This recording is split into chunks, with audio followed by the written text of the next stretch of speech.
We fell out of love like shooting stars came crashing down, and we're building back up again now. I see your heart, see your mind, see all you hide. I won't let you go, can't let this die. When you lose yourself, I'll be right beside you. I see your heart, see your mind, see all you hide. I won't let you go, can't let this die. When you lose yourself, I'll be right beside you.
We wanted to run, we wanted to fall together. Back then our world seemed so clear. We grew so bright, shimmering lights around us. We take flight into the sky. How many worlds would you cross to use the light that's right in front of you? There is no light on the other side. I say, look straight ahead and you will see. You will see.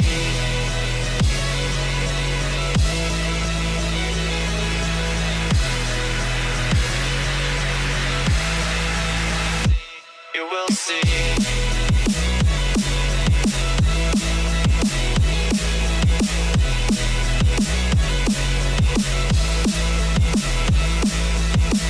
How many worlds would you cross to use the light that's right in front of you? There is no light on the other side. I say, look straight ahead and you will see.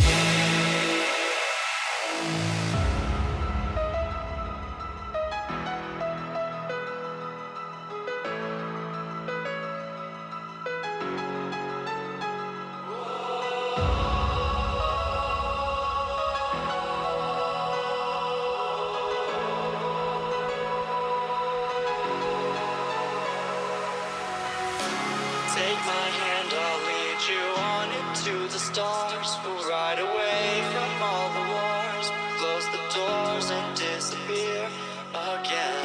And I don't know how many times I've said that this is not the end, and we will make it out of here alive. Oh, alive. Alive. Oh, alive. Alive.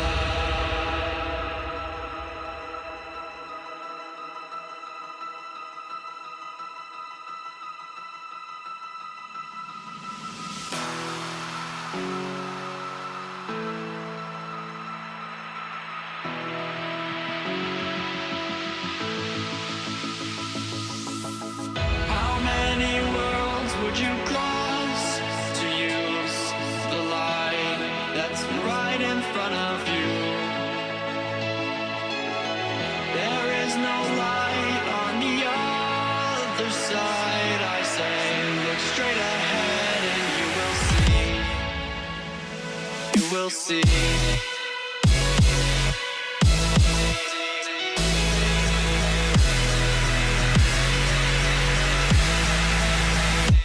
You will see.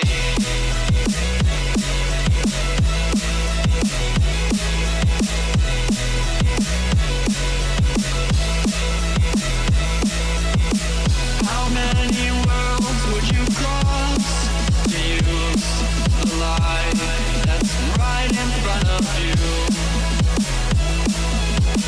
There is no light on the other side. I say, look straight ahead and you will see. How many worlds would you cross to use the light that's right in front of you? There is no light on the other side. I say, look straight ahead and you will see. You will see.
like the attention, girl, I know you. But you're everything I want in life. We're fighting danger like kung fu. The love I feel is deep inside. The others don't matter. It's honestly us against the world. We're the perfect team. You're my dream, and I just want it. Can't get to myself. Can't get to myself. Can't get to myself. To myself. Can't get to myself. Can't get to myself. Can't get to myself. To myself. Can't get to myself. Can't get to myself. To myself. Can't get to myself. Can't get to myself. Can't get to myself.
from beneath the sand.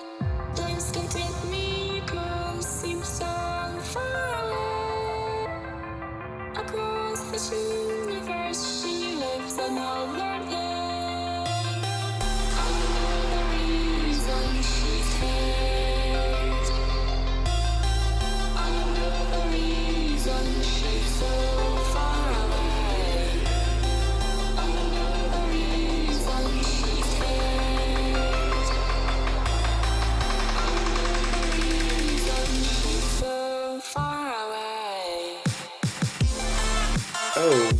switch back up.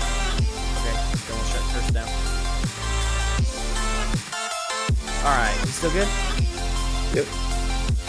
Alright. If it breaks down again, we can.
Hello and welcome, ladies and gentlemen. We apologize for that little bit of break there. Some technical issues popping off with our Discord, but we are back. My name is Sniper Eagle Eye, your wonderful host for tonight's 1v1 tournament, PRL's third ever. I am joined tonight by Mr. Trut3, who will be co-casting here with me. Trut, say hello. Hello. Alrighty, and since we've had some delays and stuff, we won't take too long here. We'll be jumping into the match just a second. This is going to be our standard format, best of 3, all the way up to the finals, where it's going to be best of 5 for our usual prize of $50. With that, we are going to jump right into the server.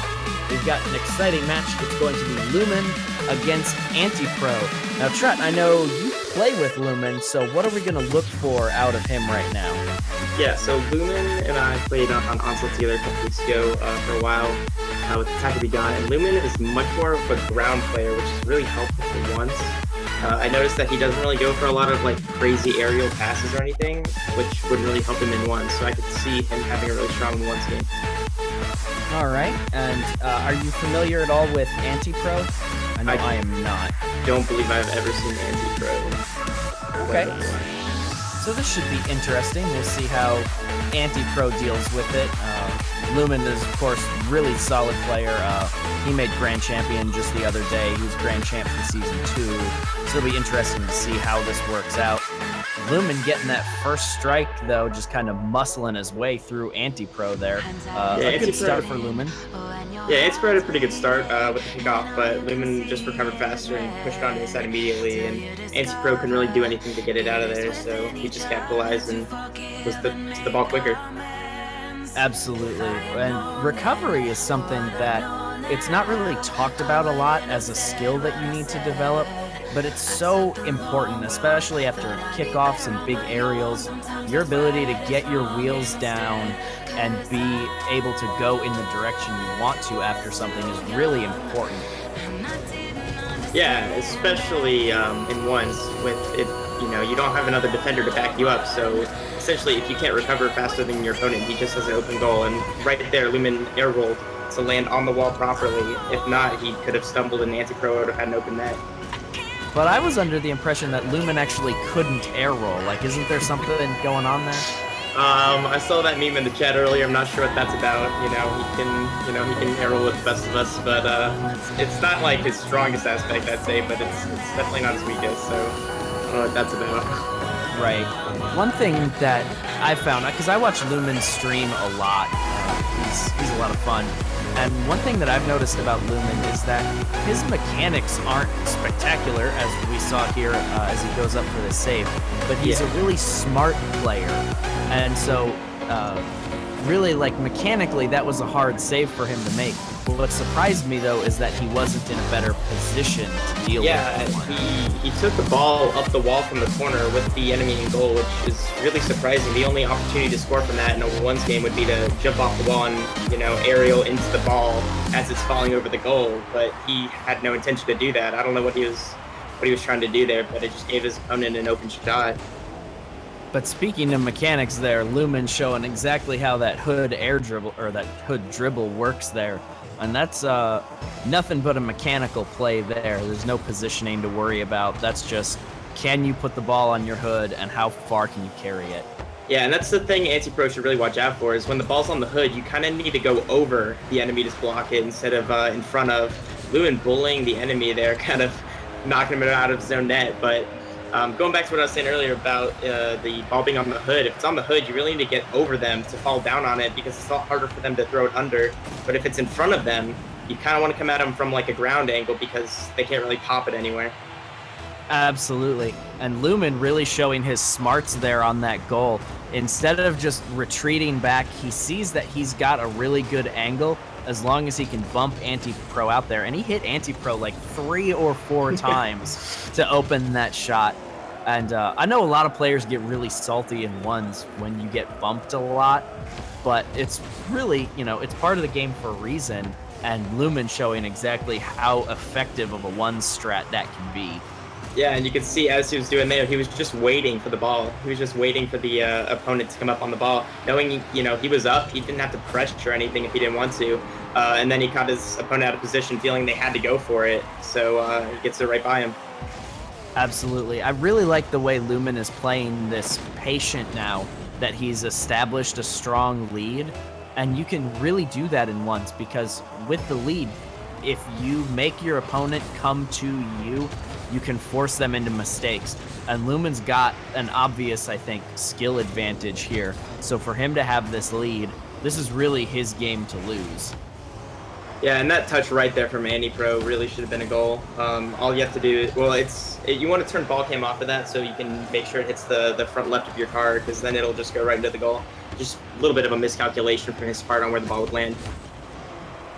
One thing I did just notice, Anti-Pro working on 120 ping, so that's, it's less of a big deal, I think, in 2s and 3s play if you're, a few milliseconds behind your opponents. But in 1s, everything can change so quickly, and if you get just a little bit of delay on your challenges, what happens right there is what's going to happen. You're going to get dribbled around, and you're going to get scored on. Yeah, I mean, I don't know how familiar I don't know if he's used to playing at this ping with the Bing NA server or not, but even with a slight bit of ping with 100, I've played on 100 multiple times, and right there, you really just kind of gotta anticipate what they're gonna do by a little bit if you're gonna have a chance, because with Lumen being such a strong player and being at such a high ping, if you don't anticipate what he's gonna do, then there's not really much you can do. Absolutely. Lumen getting the bad manners turtle goal there. Running this one up. Would definitely see some Brazil action unless Anti-Pro really steps on the gas, as it were. But it doesn't look like Anti's going to be able to work his way back into this. But if he was going to work his way back in, how would he do it? What's he need to focus on here? I think he needs to really just... Well, he's tried waiting for Lumen to make the first mistake, which really isn't happening. But Lumen did, as you can see there on that kickoff, just give him a little bit of space to get his bearings, but he couldn't pop it over quite good enough. And then, Lumen just coming back and flicking it over with the second flick into the demo, just annihilating his opponent. The demo is so overpowered when it comes to one. You basically create an open net situation for the full 3 seconds that it takes for your opponent to respawn and then reposition themselves, and to do it immediately after pushing the ball towards the goal already. Just a perfectly executed play there from Lumen. showing that he didn't get a free grand champion. He earned it last season. He got it this season. Lumen really is a great player. Yeah, for sure. Anti-Pro did kind of do a little backflip there on a somewhat open goal. Probably could have got it there before Lumen if he got a good touch on it, but unfortunately, bumbling that hit a little bit while Lumen, just dribbles it up the side and gets it on his hood, gets a nice flick over him.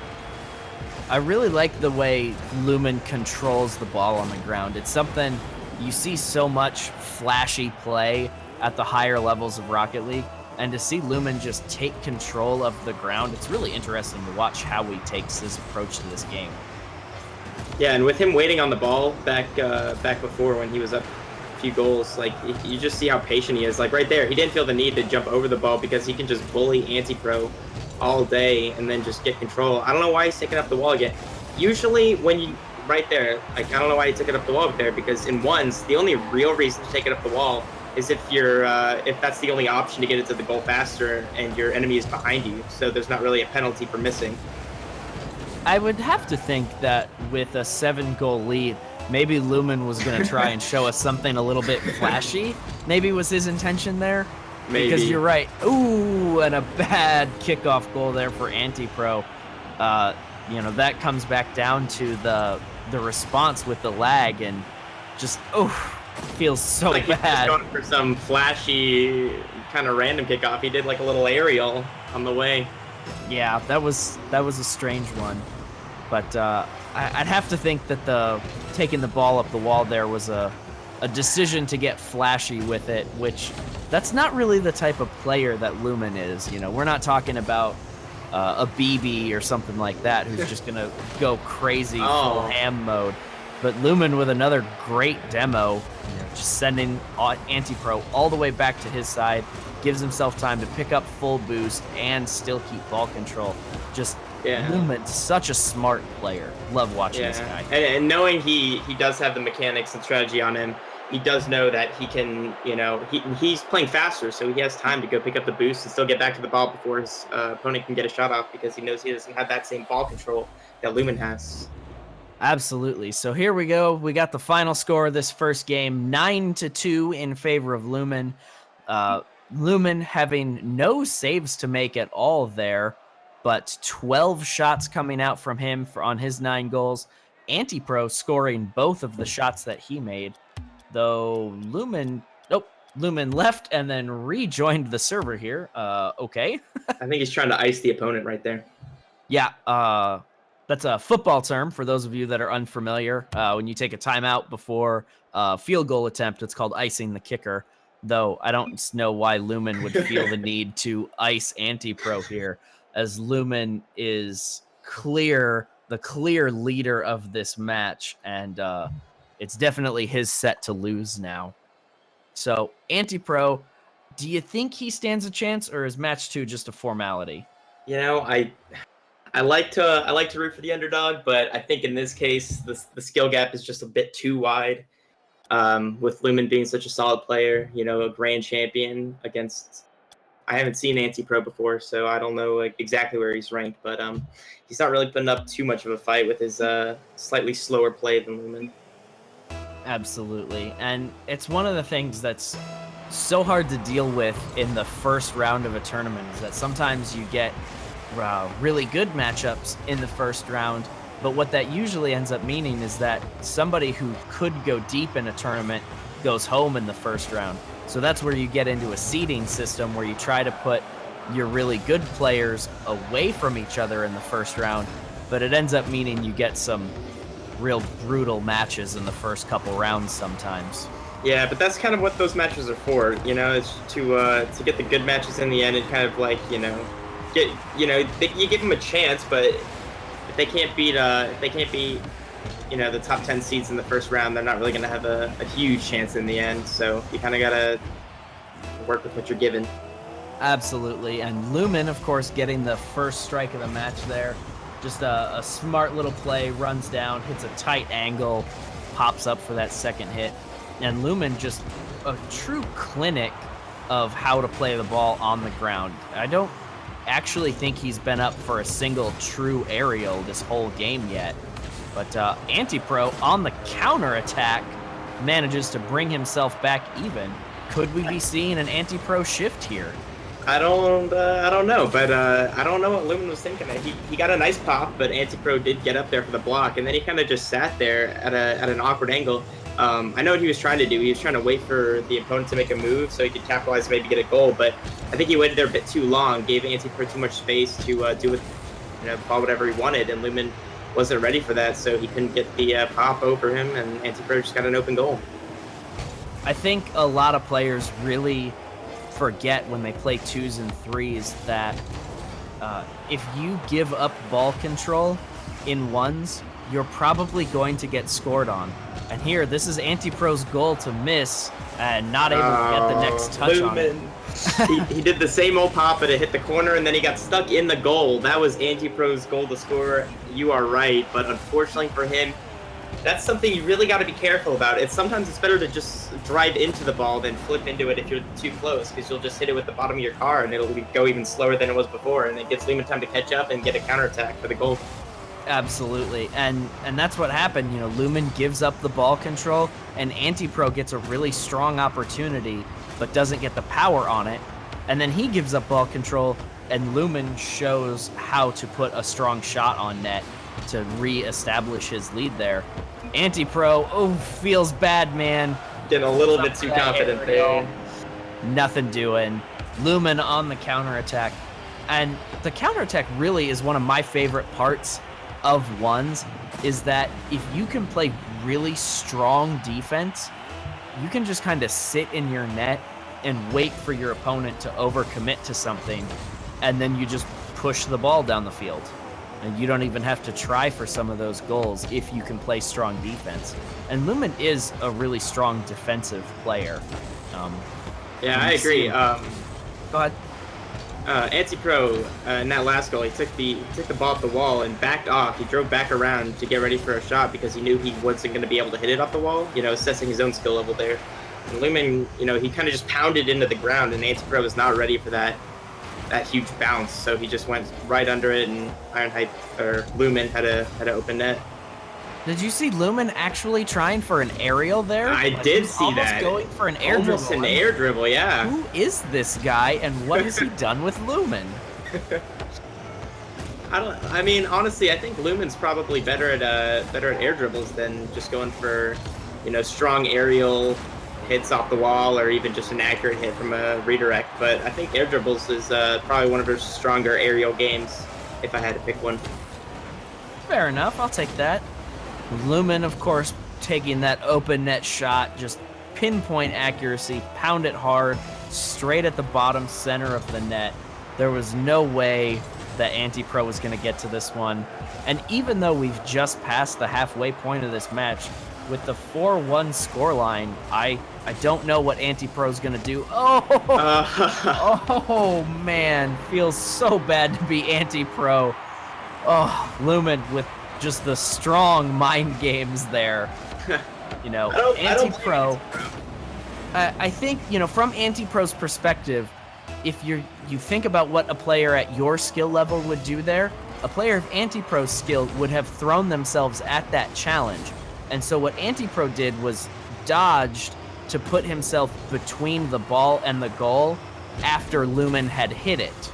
But then when Lumen didn't hit it, he just flips around the ball and gives Lumen an open net. This is just absurd. Yeah. I also think on that one, the one before this BM turtle goal that Anti-Pro kind of missed the shot on, I think that another reason he went for that is he knows he's down 4-1. He's got to make a move. He tried to get a dunk maybe into a goal, but Lumen, surprisingly, not playing super aggressive. I know that a lot of people, when they know that they're doing significantly better than their opponent in 1s, they just play all-out aggressive, knowing they can beat them to the ball, get better hits. But Lumen playing just as smart and passive as he usually plays against someone of a less skill level, and it's working out for him, tying it up at Brazil.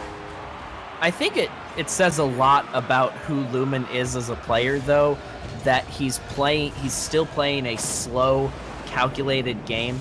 Because one thing that does happen sometimes is that when you play someone who's at a lower level than you can tend to develop some bad habits for the day. You just get sloppy with your play. And Lumen knows that if he wants to do well in this tournament, he's going to be going up against some of the biggest names in Rocket League as he continues in this.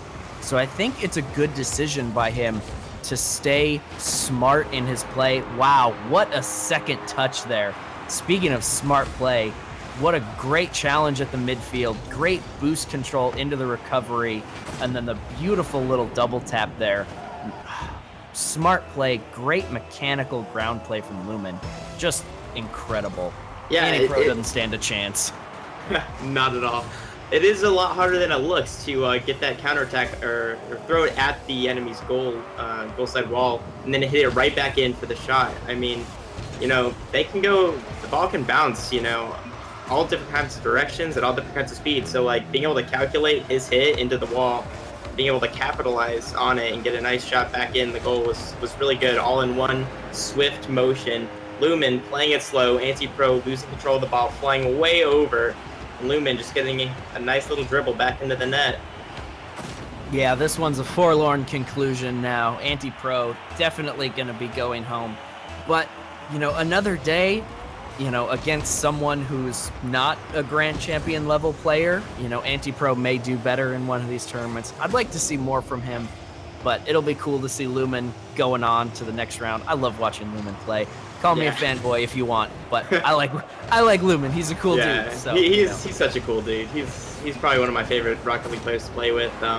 Anti-Pro actually get another goal. I will say that did have a very, very strong opponent, so I don't think it's fair to say that Anti-Pro played poorly or isn't, a strong player. He did get, gold in Season 1. That's an accomplishment right there, and he's gotten 2 goals on one of the better players in the tournament right now. So, even putting 2 goals that aren't kickoff goals on net is quite a sight to see. So I'm not counting Anti-Pro out yet. Well, of this game, yeah, but not of any tournament in the future.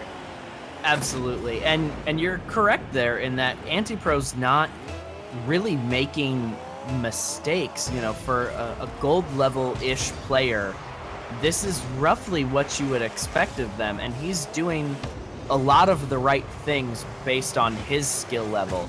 It just seems like he's not used to playing of someone of Lumen's skill level. And you see that in the scoreline. But you're right, he got 5 goals, and they weren't kickoff goals either. So not a poor performance from Anti-Pro, just outclassed in general. Yeah. And Lumen, famous for those amazing wall hits, goes up the wall. Unfortunately misses that one, giving Anti-Pro a free shot. Lumen trying to bait out the shot off the start to get a counterattack goal, but is completely annihilated, getting the ball thrown right over him as he powers through, getting it up to 4-10 against the number 9 seed in the tournament. Not bad for Anti-Pro. I'm not really sure what Lumen was trying to do there. Like, I understand playing defensive on the kickoff, and, if you think you can make the save, so you stay back and wait for the shot, and then try to go on the counterattack. But what Lumen did was he just sat there, and he didn't properly challenge that ball. He just kind of sat on the ground and let that one fall. I think he was just a little bit confused, because I think what he was expecting was for Anti-Pro to just power into the ball, kick it right at him, and then it would just bounce off him into the air, and he'd get a nice aerial follow-up into a goal. But unfortunately, Anti-Pro, I think, possibly accidentally got a really weak hit and just followed it up slowly, and Lumen just wasn't expecting that, I think. Absolutely. So that is going to conclude it. Lumen is going to move on this, and Anti-Pro is going to go home with a 10-4 final scoreline in this match. The stats look about like what you would expect. Lumen, 15 shots on his 10 goals. Anti-Pro with 7 shots. Both guys having about 3 saves. So, really, Lumen just the clear aggressor here, and good luck to him moving forward. But we are about to get ready for our next match. We're going to throw it to the music real quick while we get this next lobby set up. And it'll be a good one. Don't go anywhere, guys. This will be a very short break. We'll see you in just a minute. If we sail a little bit high, a little bit low, how far can we get if we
lips, they tasted like those cigarettes.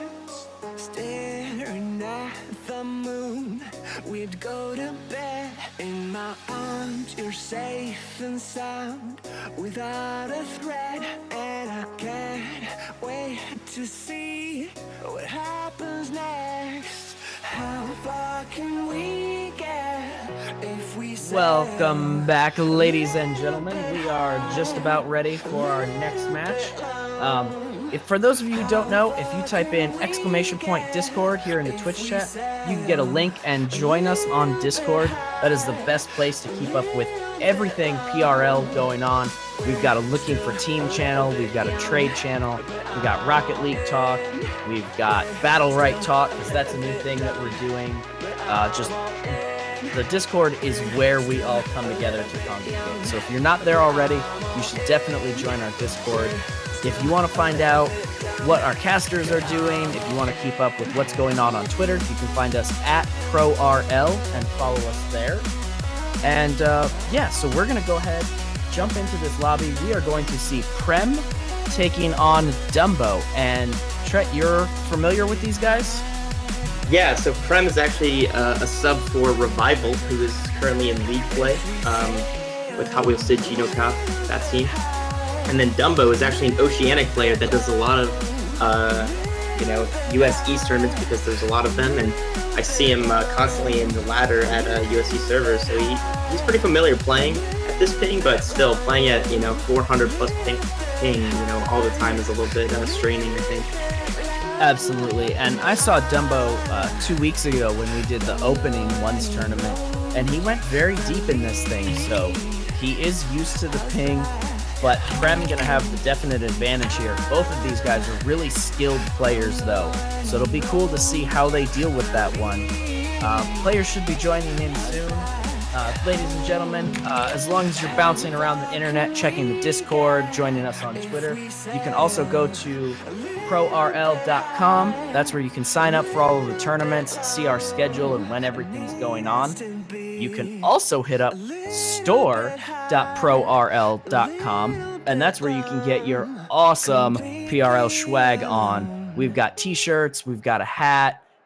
I believe we're working on getting some new stuff in there as we incorporate Battle Right. We'll be looking to expand our collection. Right now, it's just PRL and some Rocket League stuff, but as we grow, the store is going to grow, so be sure to check that out. I don't know why our players haven't joined their respective teams yet. I think Dumbo left. He was in the lobby, but he left, so I don't know what's going on there. All right, well, we'll just kind of give them a second. So Prem is on Revival with Gino Cop and Chrome, and to be honest, I didn't expect them to make RLCS. I thought the field was going to be stiff. They have looked really good so far. There's Prem.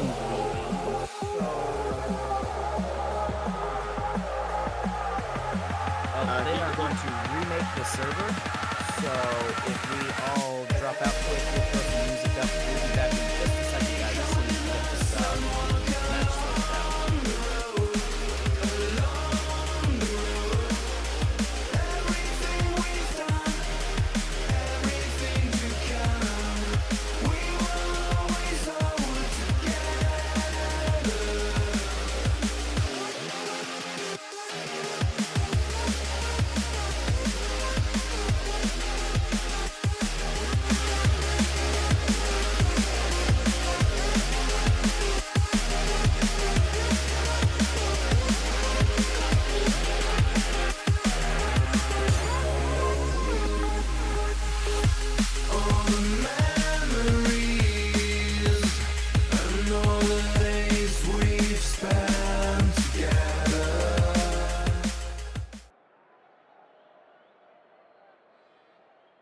Welcome back, ladies and gentlemen. So we've decided we moved the server to US West because Dumbo was getting extraordinarily high ping. So to make this not completely absurd, we moved this over to US West server.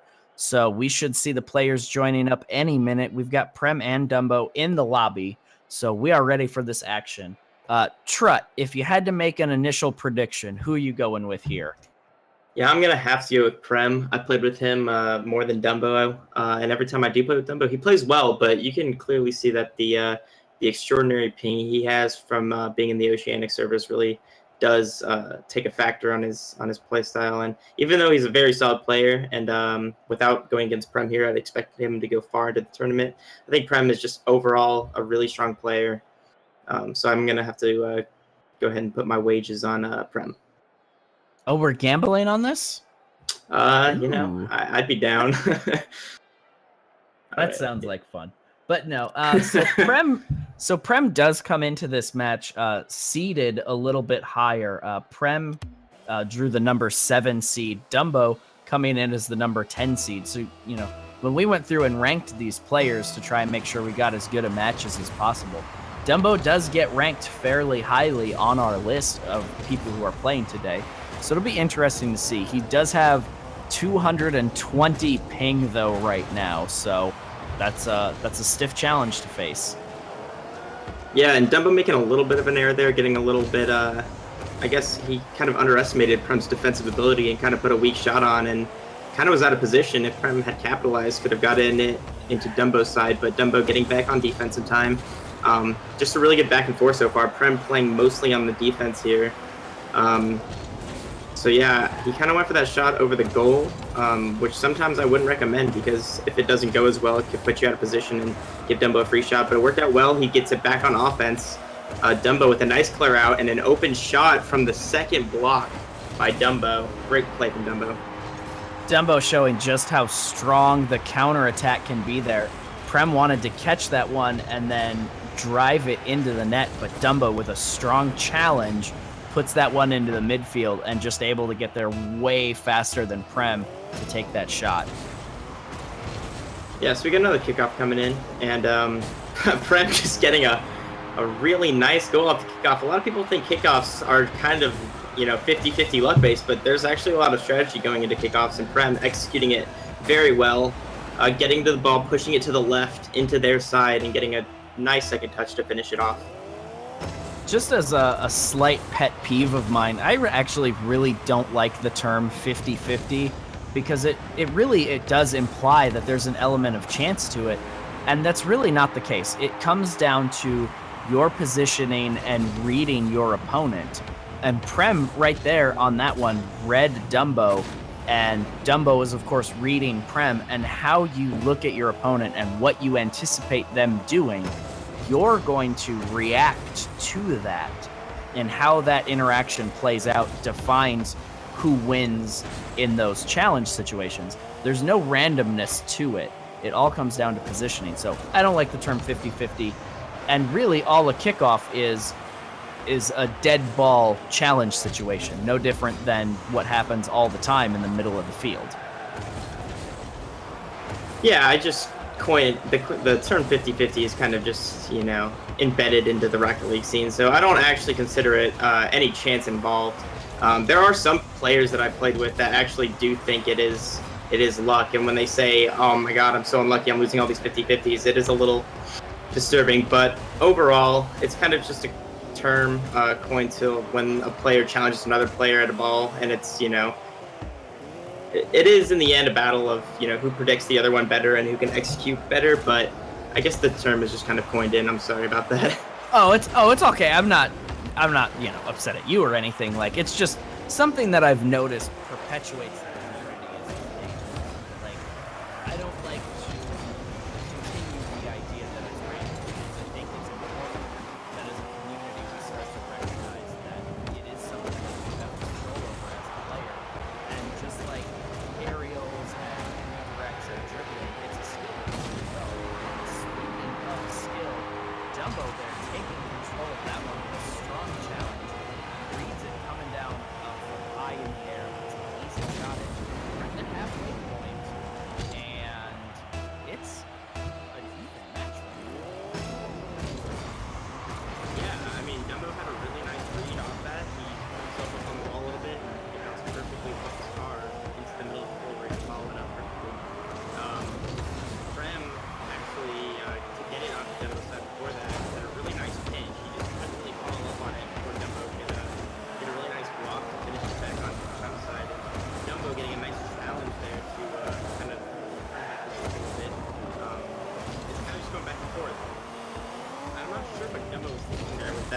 miss. I'm not sure if he was trying to go for the dunk or he just whiffed the ball, but Prem taking advantage. And one more thing I would like to discuss in ones is that the game is just so heavily boost oriented. It's a real mind game whether you should go for boost or the ball, and both Dumbo and Prem going for boost there works out really well for Prem, getting a nice shot off. It's one thing that a lot of people don't think about in ones, because in threes, it's easy to understand how you could boost starve a team because there's only as many full boost pickups as there are players on the map. And you'd think with 6 full boost pads to split between 2 players that you should have full boost all the time. But if you can establish strong ball control, you can still starve out an opponent of their boost in ones, because if you take the 2 that are closest to them, they'll have to put themselves out of position in order to get boost. So the boost starve can still be real here. And Dumbo, wow, fighting for that one so hard, just kind of bullying each other there. And Dumbo gets the better of it, has the last laugh as he ties this one back up. And going back to what we were talking about earlier with how you land, Dumbo, air rolling, he gets bumped into an awkward position, but lands perfectly and able to get back there. Prem kind of panicking to get back to the ball, gets Dumbo a free shot on net, and another kickoff goal coming in from Dumbo. Gets a nice push left, just like Prem did earlier to him, getting that little revenge kickoff with the same kind of technique that Prem established on him. I think Scrubkilla was one of the first people to really come up with that kickoff, where you drive up to the ball, try and hit it in the middle of the ball, and push it to a side, going straight at the net, so that it pushes through your opponent. I think Johnny Boy had a really good video explaining how that happens, but props to both of them for establishing good kickoff technique. Absolutely. And really, it's almost a bit of a surprise to see Dumbo winning those. You'd think with that 200 millisecond, that's almost a quarter of a second delay that Dumbo has between him and the server. A quarter of a second's a long time in a reflex-based game like that. You'd think he'd be at a severe disadvantage when it comes to those challenge situations. So for him to be winning those out just speaks to how much practice he's put in. And Prem there taking it all the way down the pitch into an open net. Dumbo just a little overcommitted on that one. Yeah, he just didn't get the touch he wanted and left it wide open for Prem to get a nice clear back on target to the goal even, and Dumbo kind of reaching too far, trying to get a really interesting air roll shot on the goal. And speaking of air roll shots on the goal, Prem getting another kickoff in his favor and getting a nice touch on the second one, air rolling to redirect the ball perfectly into the goal with that power from the dodge, and Dumbo just had no chance in stopping that. And that's another case of the recovery being super important. If Prem doesn't land after that kickoff with his wheels pointed the direction that he's moving, ready to react to that, he doesn't get to that ball first to put that shot on. But because of the strong recovery, he's then able to get there first and take that shot. And then he comes out and does it again. Dumbo not playing this one as aggressive. And now I think this is our first 2-point lead of the game. I believe so. Dumbo trying with that wall tactic to get a goal on in time to get maybe a kickoff goal back in his favor to tie it up, but unfortunately not going to be able to do it. Playing very risky, trying to get back into the game. Can't blame him for that. Prem just with the BM demolition to end the game, not giving him even a sight of hope to get even another goal. Prem just taking that game 6-4. Well played from Prem. Absolutely. And Prem sitting there with a pro title. Looks like he was affected by that lost data bug that was going around. But really, nothing too surprising here on the statistics side, other than Dumbo had more shots than Prem. And so, you see in Rocket League in ones, so many of the shots you're going to take in ones are really going to be uncontested shots. Prem really played a lot of defense there, keeping those Dumbo shots out. But a 4-6 scoreline here, given these pings, tells me that if we had these two in the same room together, this match could have gone either direction or Dumbo would have been at an advantage. I don't think Dumbo loses this match if they have the same ping. I might have to disagree with you there. Prem, just such a solid player, and yes, he does have 200 ping to 20, which is a pretty big deal. But I see Dumbo playing on USE servers all the time, and I'm not saying it's not even a problem for him anymore. But I think he's more accustomed to it than just the average player playing with 1 to 200 ping. It does give him a disadvantage for sure, but I do think that Prem still might have that skill advantage, just having more experience playing at the higher level more consistently, being in the US East. But prepping that game up, and what you were talking about with the shots, that just shows you that Prem actually had 7 saves on Dumbo's 10 shots. So Prem definitely, right, as you can see right there, playing a very defensive game, but counterattacking very effectively. Dumbo just in time to get back for it. Dumbo leaving the ball open for Prem. Just a free shot on net. Nice save from Dumbo. Gets stuck in the goal, though, so Prem's going to have to launch that counterattack to maybe get some action on that goal again.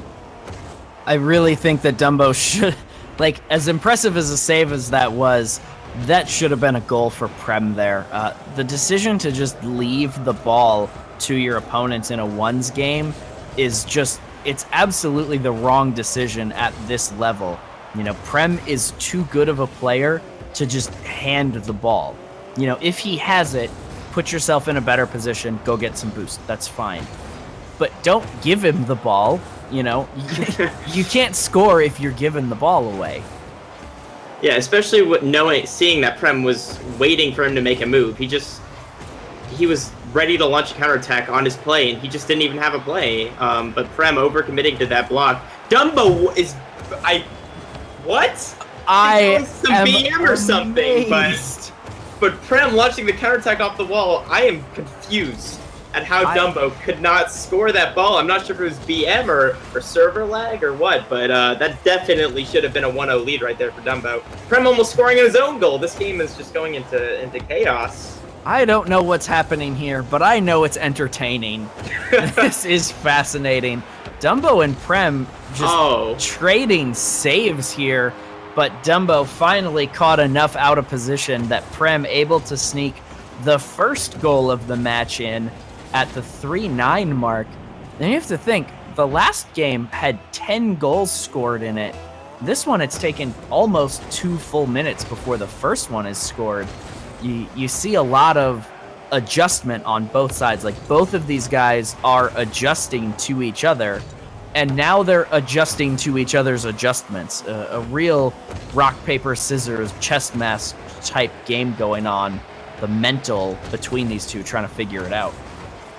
Yeah, and I just want to go ahead and say that props to Prem for that last goal, for predicting that Dumbo wasn't going to get a very good hit on it. He pushed forward even more right outside the goal to where he thought Dumbo was going to hit it to clear, and he was ready for the shot right open. Yeah, like the adaptability from these players is pretty good, with both of them having a strong counterattacks, back and forth, low-scoring game, just showing you that, each player is really kind of playing a little bit more defensive. Prem was kind of dominating the defense last game. Dumbo kind of adapting, maybe because he's down a goal and is getting a little bit shaken up, but it's a really good game. Prem scoring another goal to further his lead 2-0. I really thought Dumbo was going to have something special there with that attempt because he had good ball control. And then he just moved away just a little bit too much. And Prem, beautiful anticipation on that one, recognizing that Dumbo gave him space for a clean hit and smashing it almost the entire length of the field. Prem is being not overly aggressive, but he's in Dumbo's face. Like, he's constantly challenging everything and challenging it quickly. And I really like how he's doing that from a defensive standpoint. He's not overcommitting to shots, but he's challenging everything and challenging it really well. Yeah, and I think the reason I just noticed that Dumbo had so many shots but less goals than Prem last game was Dumbo was not afraid to just take shots on goal, hoping that Prem is either out of position or doesn't get the save. I think if he has an opportunity, instead of trying to optimize his chances of scoring, he just wants to take more chances than better chances, and it's not really working out too well for him with Prem being such a solid defender, blocking most of the shots. But I think that's what he's going for with his strategy here. Oh no! Dumbo losing that battle to the post there. By all accounts, that should have been a goal. There was no way Prem was going to get to it to save it, but Dumbo unlucky hitting the post there. And I think you're right on. When you talk about ones and playing against a strong defensive player, a high volume of shots is not going to get you to win. You have to do creative things. You want to draw the defender out and get them overcommitted to something. And Dumbo does it right there. That was not just a straightforward attack. He waited and had a good challenge on Prem in midfield and then used that to create the goal opportunity. And Dumbo needs to get creative here in the last 40 seconds if he wants to push this to a game 3 or even an overtime for game 2. Yeah, and Dumbo is not getting lucky with those kickoffs. But Dumbo was doing a really cool thing until then when he tried to back into the goal to save it and did not. Prem kind of getting Dumbo, I guess, expecting the ball to go further on, kind of drops right down in front of the goal and was not ready for that. And Prem launches the attack, finishing it off in the goal. So, do you think Dumbo can get 2 in the next 30 seconds, or are we? Well, with this potential kickoff goal, he can. Ooh, there we go. Now he only needs 1, and Dumbo has had more than his fair share of kickoff goals, so it would not be unreasonable for him to get 1 or 2 more here if he keeps winning these out. Especially with Prem's kickoff right there. I don't know if you noticed, but he had kind of a poor kickoff. He kind of hit the ball from his. You want to hit it sort of like, from your net. You want to hit it from behind, but he hit the side of it when Dumbo kind of just plowed straight through it, giving him so much more control over where it went, and he just had a really nice cleanup with that aerial. And Prem's best goalie, the goalpost, not able to save it for him. Prem just trying to take it up the wall, spike it into the ground to end the game. Dumbo not able to capitalize on anything, and that will seal the game. Prem winning by 1 goal for a 2-0 series. Absolutely, and GG's to both of these guys. Dumbo, fighting the monstrous ping disadvantage, still manages to make this a competitive series.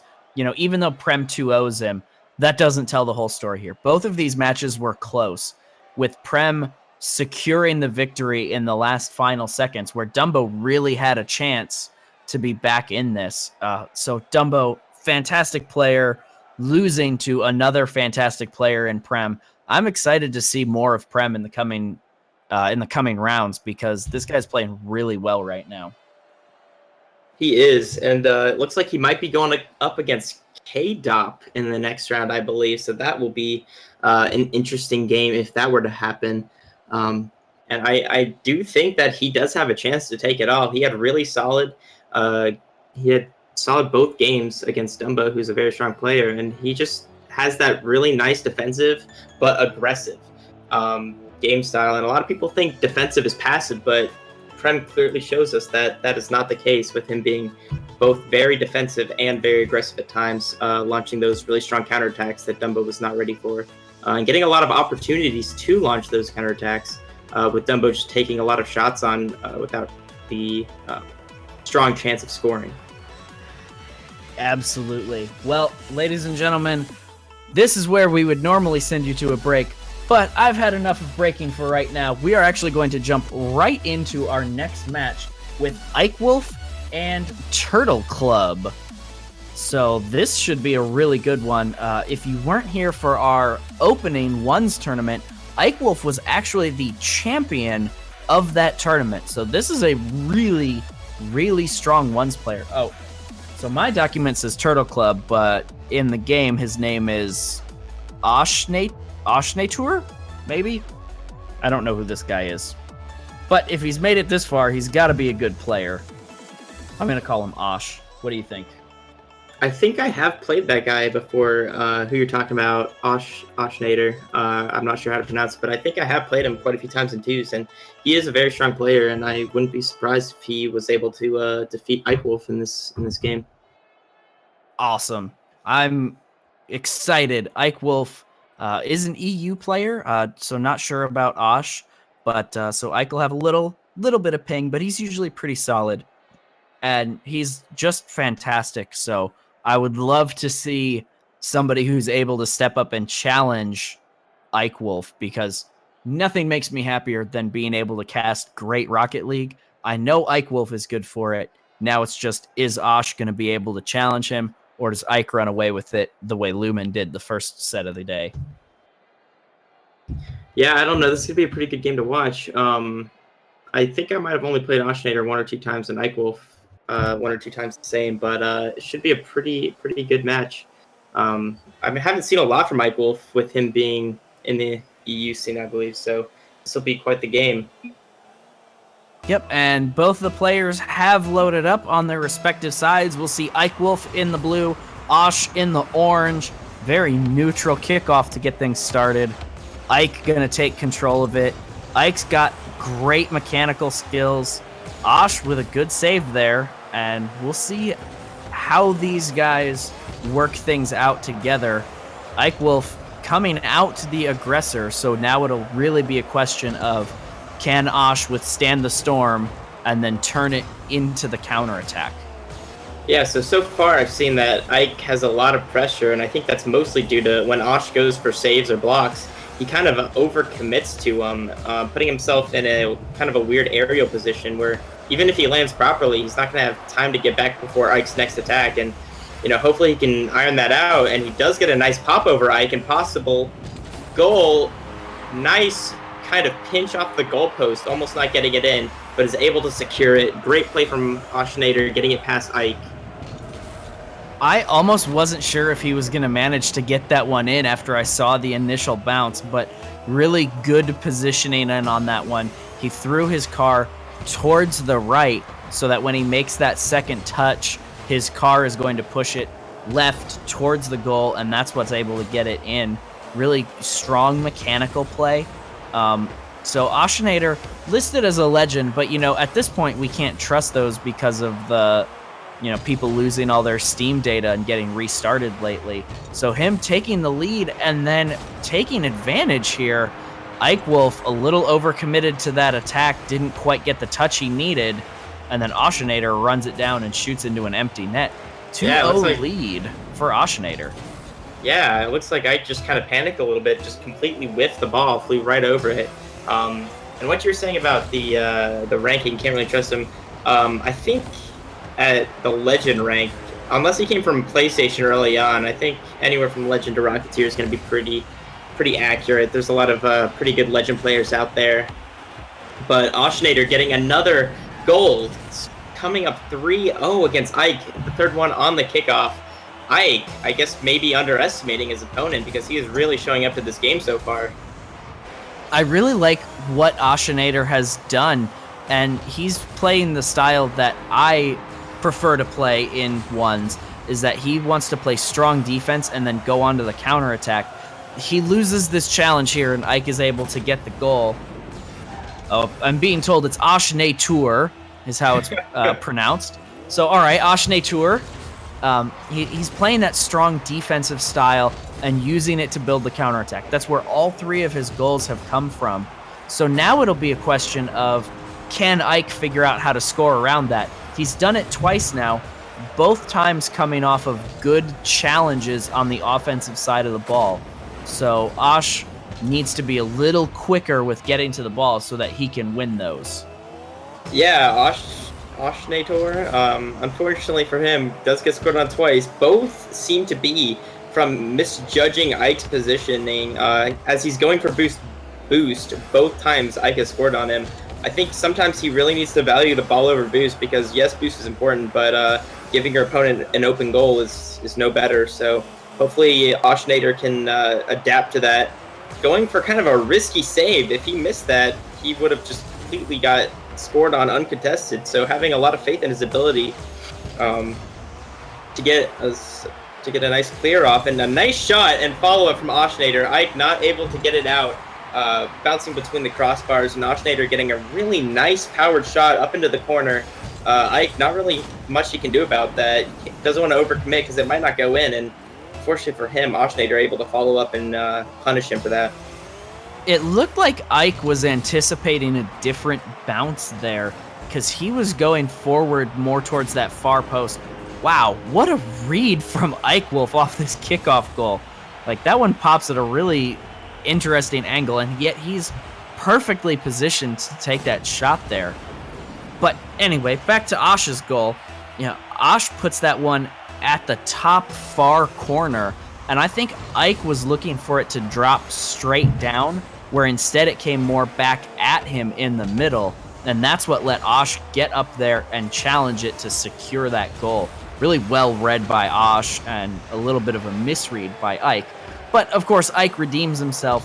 We're at the halfway point now of a 7-goal game, only 1 point lead for Osh Tour right now. I'm also being told that Osh is a keyboard and mouse player. Wow. Geno Cop style. The next Geno Cop, yeah. And for someone who is a keyboard and mouse player, he's got a lot of control. A lot of people consider mouse and keyboard to be a much more difficult way to play the game, but there are some very dedicated players who have really mastered how to accomplish everything that us controller guys are able to do, and Osh really doing a good job here of handling one of our champions. Yeah, he's gotten some really nice contests on Ike. Unfortunately, as you can see here, he gets 2 nice setups into a free shot. And on the first one, he just didn't have enough power on it, just a poor execution on the end. And then the second one, just kind of whiffing it a little bit when he has an open goal. But, you know, he's getting the good positions, showing he does have a really strong presence. He's just fumbling a little bit on the mechanics to be able to finish the goal off, and Ike able to recover and get a score back. I think Osh's biggest obstacle against Ike is that he's playing, I don't want to say ball chasey, because he's obviously, you know, countering Ike's attacks very well, but I feel like when it comes to boost, after he picks up a boost, it seems like he just automatically tunnel visions on the ball when he needs to be rotating maybe back to goal or get in position. But aside from that, he's playing very well. Ike just beating him on that challenge there, tying up the game 5-5 with a minute 30 left. Yeah, Osh just going a little bit too strong at that challenge and not connecting on it.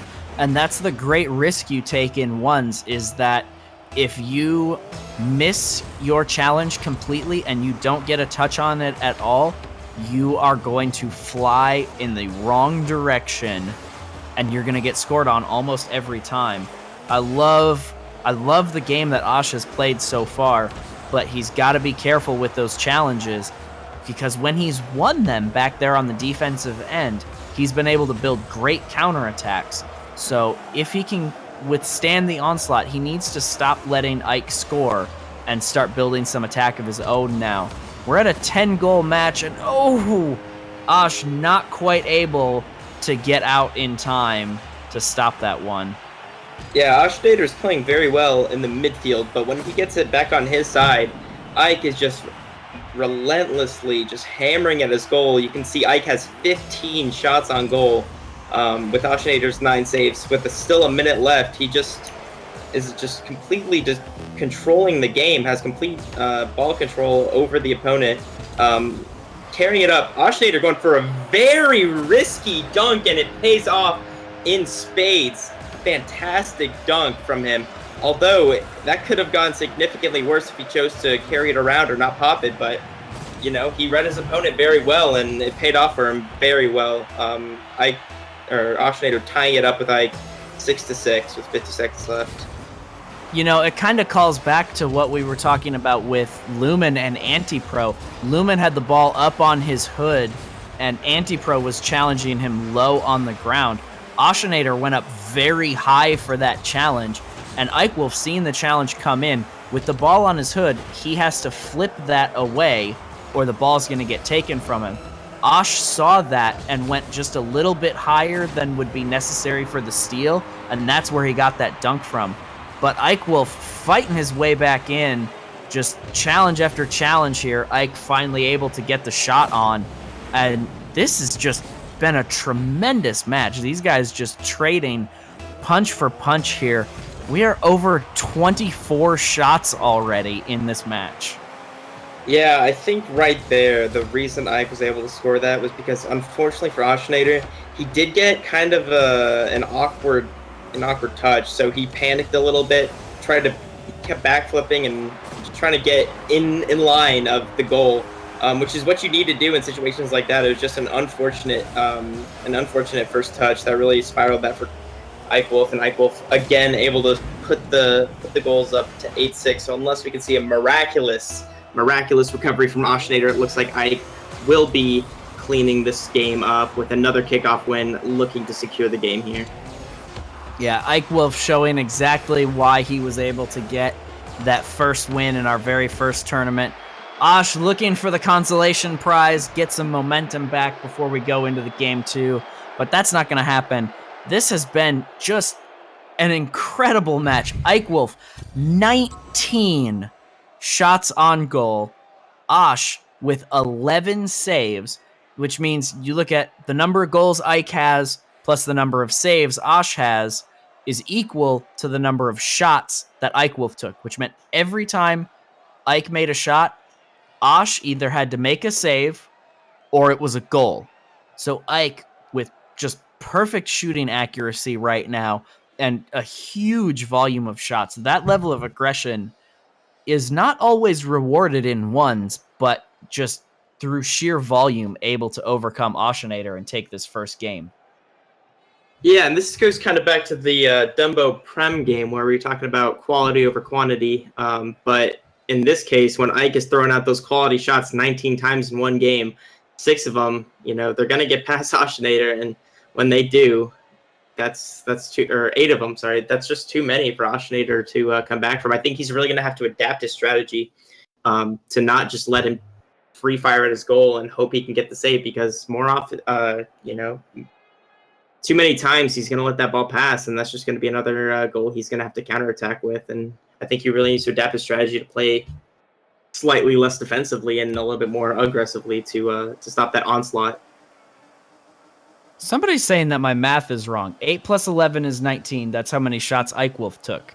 That's 100% shooting accuracy. I'm confused here. But regardless, our Ike and Osh have loaded back into the match, so we're going to get this one kicked off right away here. And we're in for a good one. Ike Wolf, 3-second goal. That's really just about as quick as you can score a properly contested kickoff. Ike gets the better of that one, and the easy read. Well done there from Ike Wolf on the kickoff. Yeah, Oshinator kind of he's doing it again. This time it clearly worked out for him, but on that first one, he kind of just drove up to the ball, and Ike flipped to it, and he just got there first and dominated him. Oshinator just driving up and gets the second touch there, and it works out well for him. Could have gotten a goal there, but kind of just whiffs it a little bit and misses the goal to the left a little bit, and kind of just a back and forth right now. Ike getting a nice defensive play with a good clear back, but Oshinator is ready for that, taking it up the wall. That's very risky, playing it smart and coming down. Oshinator putting it in front of his net with Ike Wolf following him. Oshinator does have the clear advantage here, trying to lob it over in front of the goal to come down and get a nice shot. Has the shot and misses over the goal with Ike Wolf now in possession. Ike Wolf, great control of the ball. Osh making another save. That's really been the story of these games so far. Ike has control of the ball. He runs down, takes a shot. Osh saves. Okay, so what's going to happen now? But Osh still being competitive here. Ooh, not able to get there. That's the post going in favor of Ike Wolf yet again. So many of Osh's shots in the first match were off the bar and just a little bit of an unlucky bounce. And there, Ike Wolf getting one off the post just kind of trickles in as Osh not able to get the save and not able to get back in time to clear that one away. So now 2-goal lead for Ike Wolf.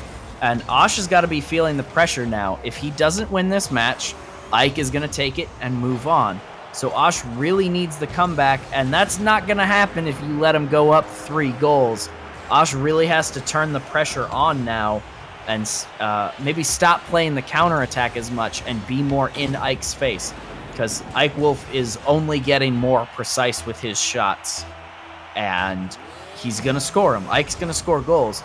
You can't let him shoot that many shots as he did last time. Yeah, I don't really blame Oshnader on those last 2 goals too much, because the first one was really just Ike Wolf going up in the air looking like he's going to redirect it into the bottom corner, and he just misses the ball, possibly for mind games, but Oshnader kind of goes for the block instead of the hit, so I can't really blame him for that one. And then that next one really looked like it could have gone in. He had to overcommit to that to stop that goal, and unfortunately it bounces right back in front of the goal for Ike Wolf to finish off. Ike Wolf gets another goal after that and is now bullying Oshnader. Oshnader, not having any of it, challenged the ball, gets it back into Ike's side, trying to launch a counterattack to maybe stop this 4-0 onslaught that Ike is presenting him. Oshnader runs out of boost, going back with with Ike Wolf pressuring the goal. It's a nice semi-air dribble. Oshnader getting a nice save with Ike kind of trapped in the goal, but look how fast he gets back. Oshnader not picking up the pace, tries to go for the hit, but Ike not having any of it, getting it cleared back to his side, and it's just a constant back and forth at this point.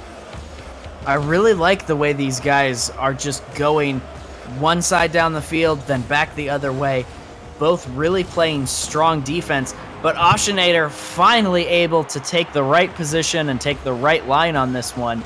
He gets his first goal of this match now, really at the halfway point. So 3 goals. 3 goals is not a huge lead in ones, but that first one there for Osh is really important. Now it's just a matter of, can he string the next couple together to make this an even match rather than a playing from way behind situation. And if anyone can do it, it's Osh. He's had great counterattacks so far. It's just a matter of, can he do it again? Trying to dribble backwards, looking for the NA back pass, but there was nobody to pass it to because, it's ones.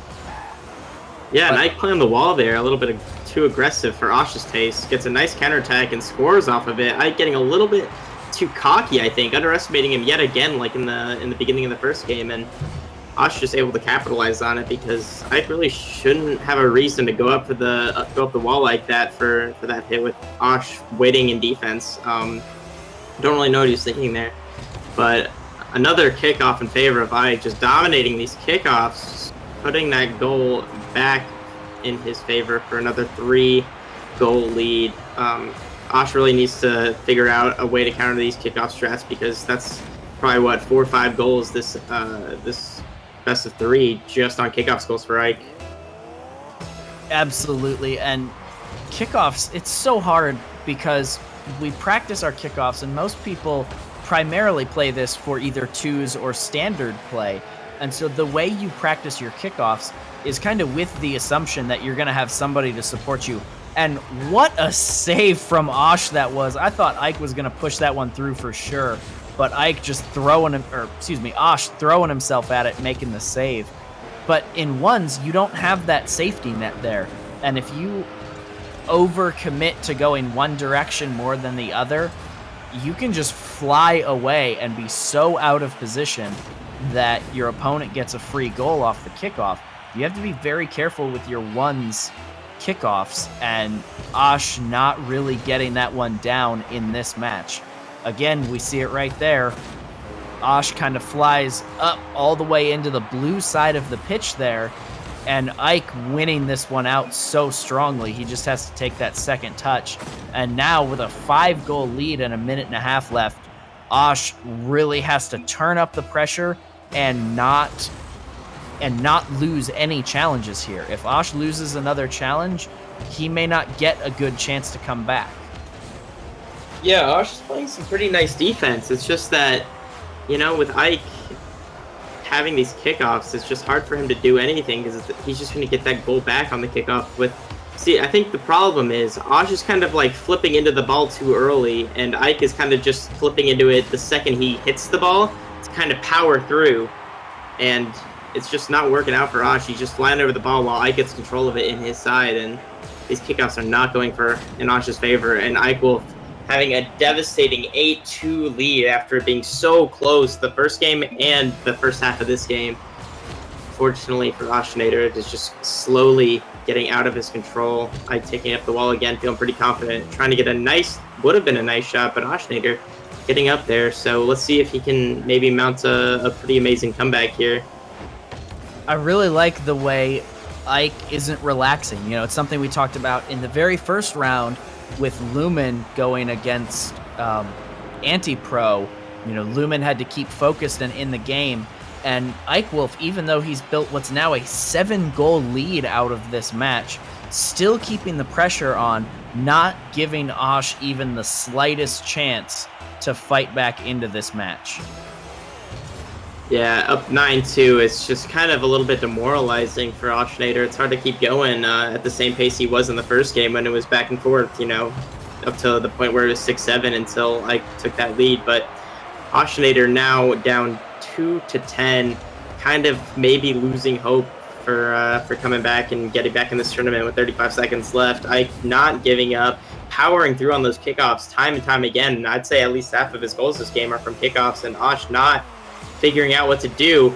Ash having an open goal. Ike just completely having no faith at this point in Ashnader's kickoff ability. Goes for boost on the kickoff. That is something right there. I think at this point, Ike and Ash have decided that this match is over. We've got some good luck to you going out through the chat. It's, you know, this one's the foregone conclusion at this point. Ike is going to move on. Ash is going to go home. And Ash, despite a fantastic first game and a good start to this game, just not able to overcome Ike Wolf. Ike showing exactly what was able to carry him all the way through to win the very first tournament. This is a very resilient player, very mechanically gifted, great positioning, and his aggression carried the day here. He just took too many shots for Ash to deal with. He had, 19 shots in the first game, 15 shots in this one. That is absolutely absurd. Yeah, just that complete control of the ball, having possession for what seemed like 80% of that game, and the only time Ashnader had possession was on those counterattacks, which went really well for him in that first game. And even in this first half of the second game, he had a really strong defense, stopping most of the goals and sometimes even getting it back on him. And then after Ike gets those strong kickoffs, just hammering them onto Ash's side, Ash plays even more defensively than he was previously, when I think he really needed to start playing more aggressively to catch up. But it was just a spiral of Ash having to play more defensively because Ike was just getting more and more confident, putting those goals on target 24/7. Not enough for Ashnader to come back, and Ike taking that series 2-0. Really strong games. Great play from both players. First game really could have gone either way. Ash barely not able to secure that one after being up, I think, 2 goals at one point. So really great series from these two players, and I hope to see more from both of them, especially from Ike going up against Squishy in the next game. That should be a good one. Absolutely. Well, ladies and gentlemen, we are going to cut to the music for a quick break as we get our next match ready. Now, our next match is going to be a quarterfinals match. The winner of this one is going to be taking on Lachinio in the semifinals. The next match is going to be KDOP going up against Prem. So we are in the point of the tournament where we're looking at arguably top 50, top 25 players of the game, period. So if you think you enjoyed the last couple matches, the next 3 matches are going to absolutely shatter your minds. So don't go anywhere. We will be back in just a moment. Enjoy the music. We'll see you on the other side of this break.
tears creep while you and me repeat.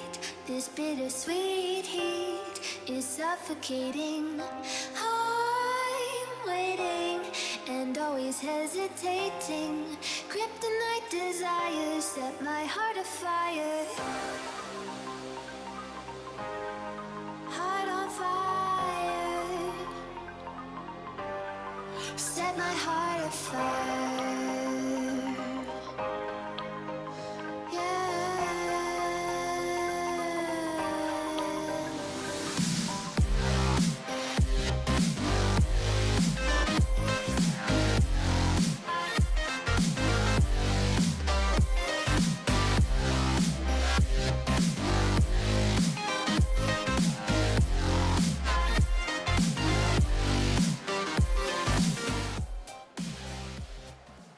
Alrighty, ladies and gentlemen, we are back.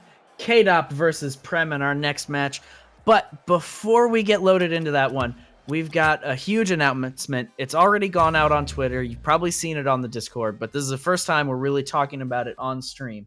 PRL is officially branching out into Battle Right tournaments. We are going to have our very first Battle Right tournament is going to be this Saturday at 7 p.m. Eastern time. So if you're interested in that, make sure you get over to ProRL.com and get signed up. If you got any questions, !Discord, you can join up and our guys there will take care of any questions that you might have. This is going to be a huge event for us and we're so excited to be branching out. Rocket League has been our thing for a long time and we want to take what we do here and expand that out into gaming as a whole. So we're super excited about that. Be sure to drop by and check that out. But without further ado, we've got a quarterfinals game to play. KDOP versus Prem. Trut, how are you feeling about this one? Who's got the advantage here? You know, based on pure rankings alone, I'm going to have to say KDOP, but I've seen a lot of Prem. I have not seen a lot of KDOP. I don't think I've played him too often, so it's going to be an interesting game. I think it's going to be a really good back and forth. But based on rankings alone, I think I'm going to have to put my vote towards KDOP. Yeah, KDOP, of course, from the RLCS team Precision Z. He's been very active in PRL. I believe him and Skyline won our twos tournament a couple weeks ago. So KDOP is a very, very good player. This is going to be probably the best ones match that I've ever gotten to cast. Like, I'm stupendously excited about this match. And this is just the quarterfinals. It's only going to get better from here. Yeah, especially with the winner of this one playing Lachinio.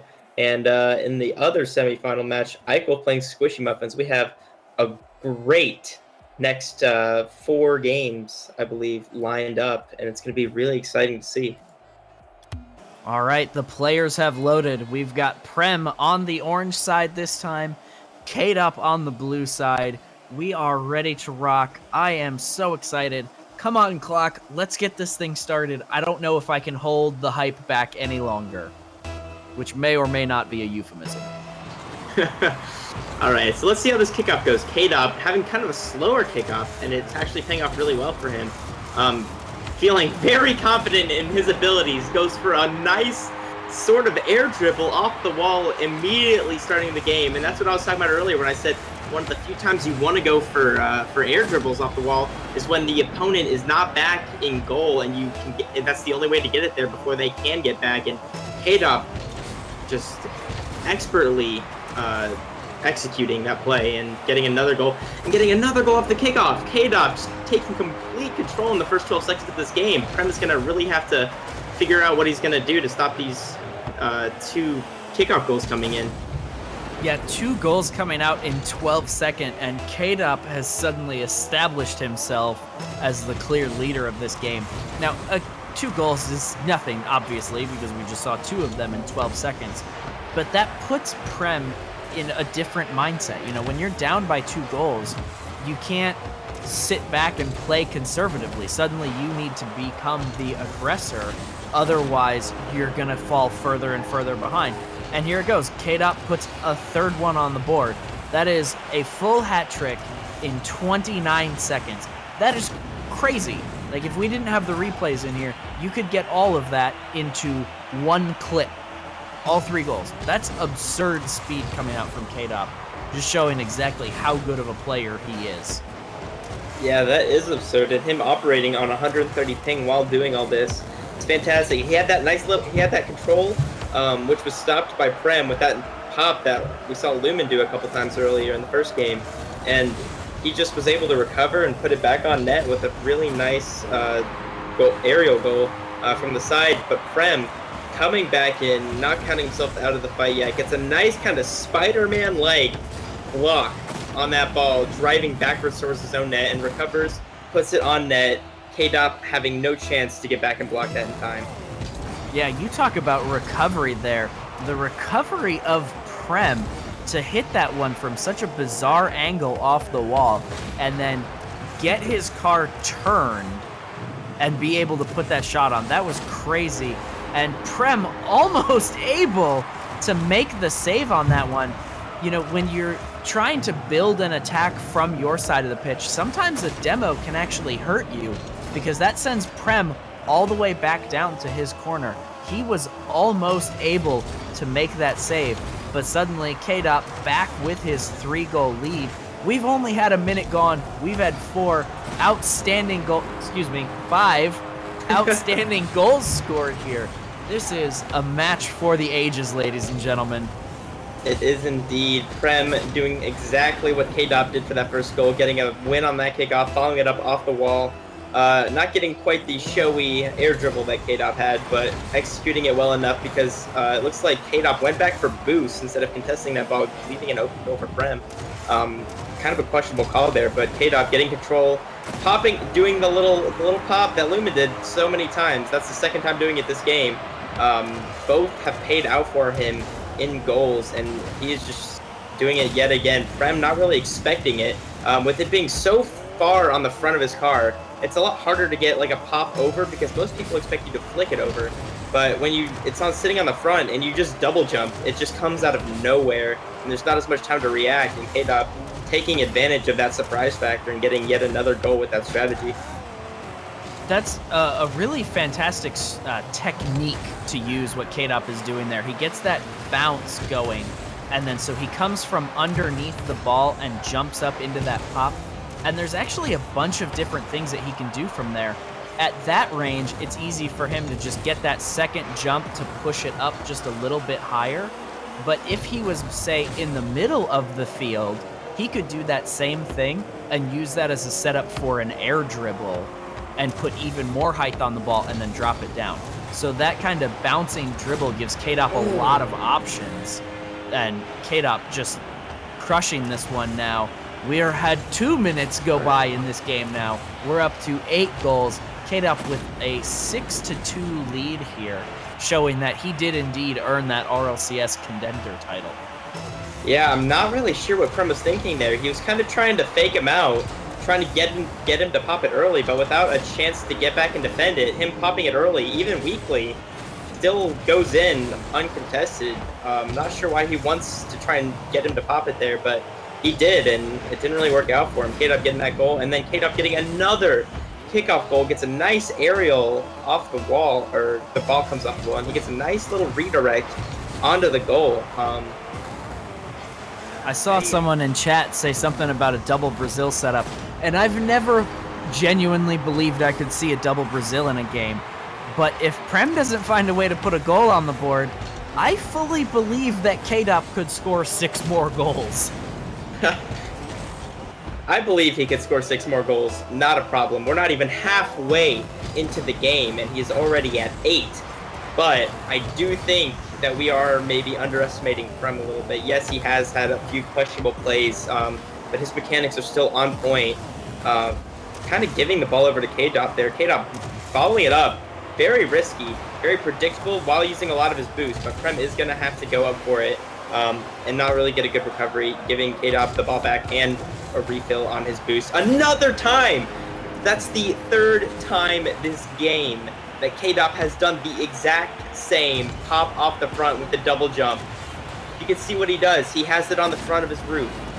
He jumps with it, boosts up a little bit, and then jumps again to push it over the defender. And that is just Prem's weak spot, apparently. Prem really needs to kind of anticipate that and get up really high, really fast. Otherwise, he's going to have a bad time, except for these kickoffs where he's punishing KDOP for not really going back to go fast enough, I guess. Prem getting a really nice touch on that, getting it right into the corner off the wall. Really nice comeback from Prem, as well as the stop to the double Brazil. Yeah, I was going to say rip the double Brazil dream, but you talk about KDOP using that bounce dribble setup again, and you saw on his last goal more of the air dribble approach to it, as not only did he get it bouncing up, but he boosted a good ways into it, carrying it. And of course, Prem ruining the double Brazil is not a surprise. I didn't genuinely expect that we would see the double Brazil. But KDOP continuing to put the pressure on here. You know, he's got a comfortable lead. 7 goals is a comfortable lead. But he doesn't want to slack off here, because if you give Prem an inch, he's going to take 3 or 4, because Prem is a good player. Don't let this scoreline fool you. Prem could fight back into this if KDOP doesn't keep the pressure on. Oh, absolutely. And Prem, it looks like he had control of the ball there, but he went for boost, leaving it right for KDOP to get a nice shot off. And I just want you to pay attention to the fact that KDOP, a lot of his methods for moving the ball down the field, as you can see there, is popping it up and maybe getting an air dribble out of the net, which is almost able to make it in. Fantastic mechanical skill there. But what he does a lot of the time is, besides those double flick ups that almost worked for him for the 4th time, is he kind of keeps the momentum of the ball by bouncing it off his car and then keep throwing it off the wall. Not only is he keeping the ball unpredictable, but he's also keeping that momentum instead of stopping it and dribbling for Prem to get an easy counterattack. He's really just trying to keep this game as fast-paced as possible, not giving Prem any time to catch up. Gets a nice pop with an air dribble. Prem able to get up for it this time, though. But again, this time again, KDOP is just throwing these really nice pops over Prem onto the net. Working out for him, I think, four times so far. And here he goes again with another air dribble. Prem keeps stopping them, but he's never really capitalizing. KDOP just keeps getting control of the ball and boost in his territory. He really needs to find a way to come out of this, or else that's going to happen, and he's just going to keep getting scored on without an opportunity. Yeah, the ability to stop those air dribble plays, that's a skill that you need to learn, definitely. But where Prem is failing is in the transitional state from making the save to developing a counterattack. And you can see it in the number of shots. KDOP has 16 shots right now. Prem only has 6. And we've seen shot lines like that in several of our games already. And they have score lines eerily reminiscent of this one. And Prem doing a fairly decent job on the defensive end.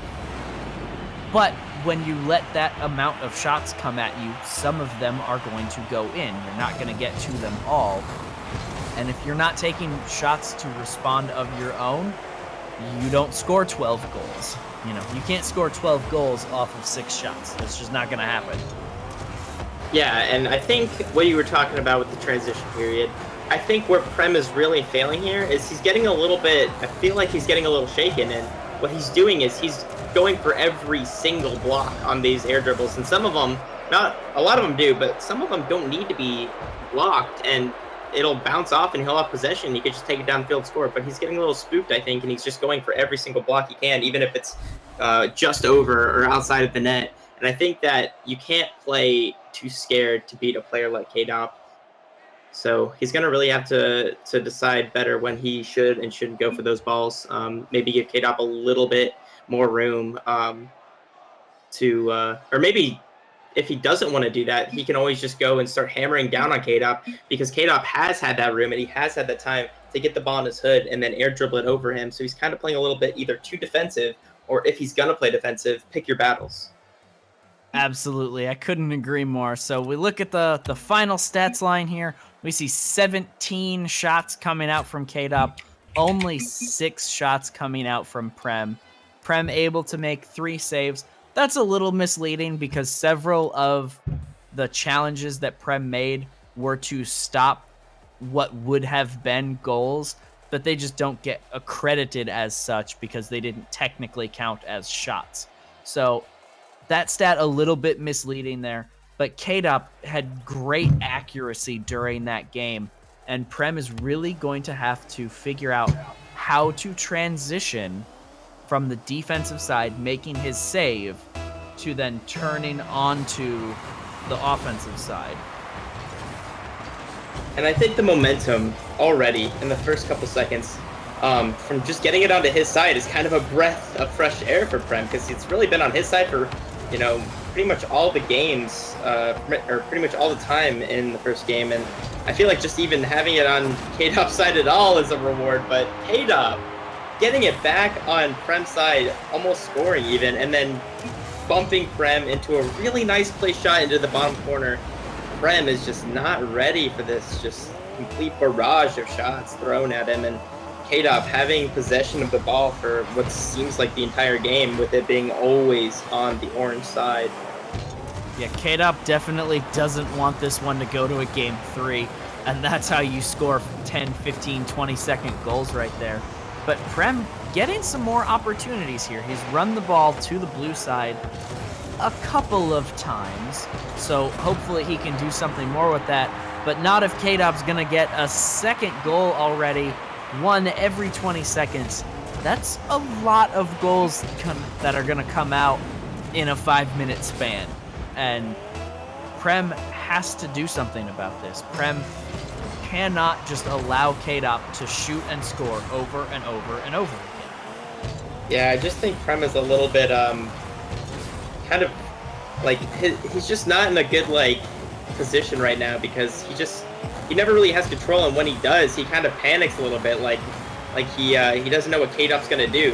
As you can see there, he kind of just backflipped off the wall, and K-Dop just scored, and then there again he's driving backwards to his goal, and K-Dop just putting it to the side of him, and Prem just not really having an answer for any of K-Dop's plays. K-Dop had a lot of opportunities that he could do there. He could have put it on his car and waited, but he knew that Prem was not in a good position to be able to defend that, and he just put it to the side and gets another goal. K-Dop just mind gaming and just outplaying Prem in all technical aspects as well as mechanical with his fantastic wall play this game. Prem getting an opportunity to score, gets a nice shot off the wall into a follow-up with a great angle, stopping K-Dop from running away with this game already, and K-Dop not being able to get the save on that. Good try, but Prem had the really nice read with a really nice angle and followed it through quite perfectly.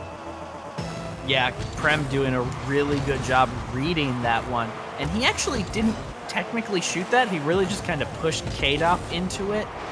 But I think part of what K-Dop is doing really successfully that Prem doesn't have the great answer for is that there's a definite dribbler's advantage in Rocket League, especially when you get that strong dribble with the ball actually sitting on the hood of your car, because it is such a versatile position.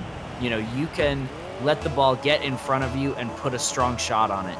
You can jump and pop that straight up into the air. You can jump and then side flip, which will send that ball off to the side. And all those options that K-Dop has been giving himself from his dribbles is why it has been so hard for Prem to have the right answer. Because if it was a simple matter of, in this position, you're going to need to do this, Prem's going to figure that out and make the play.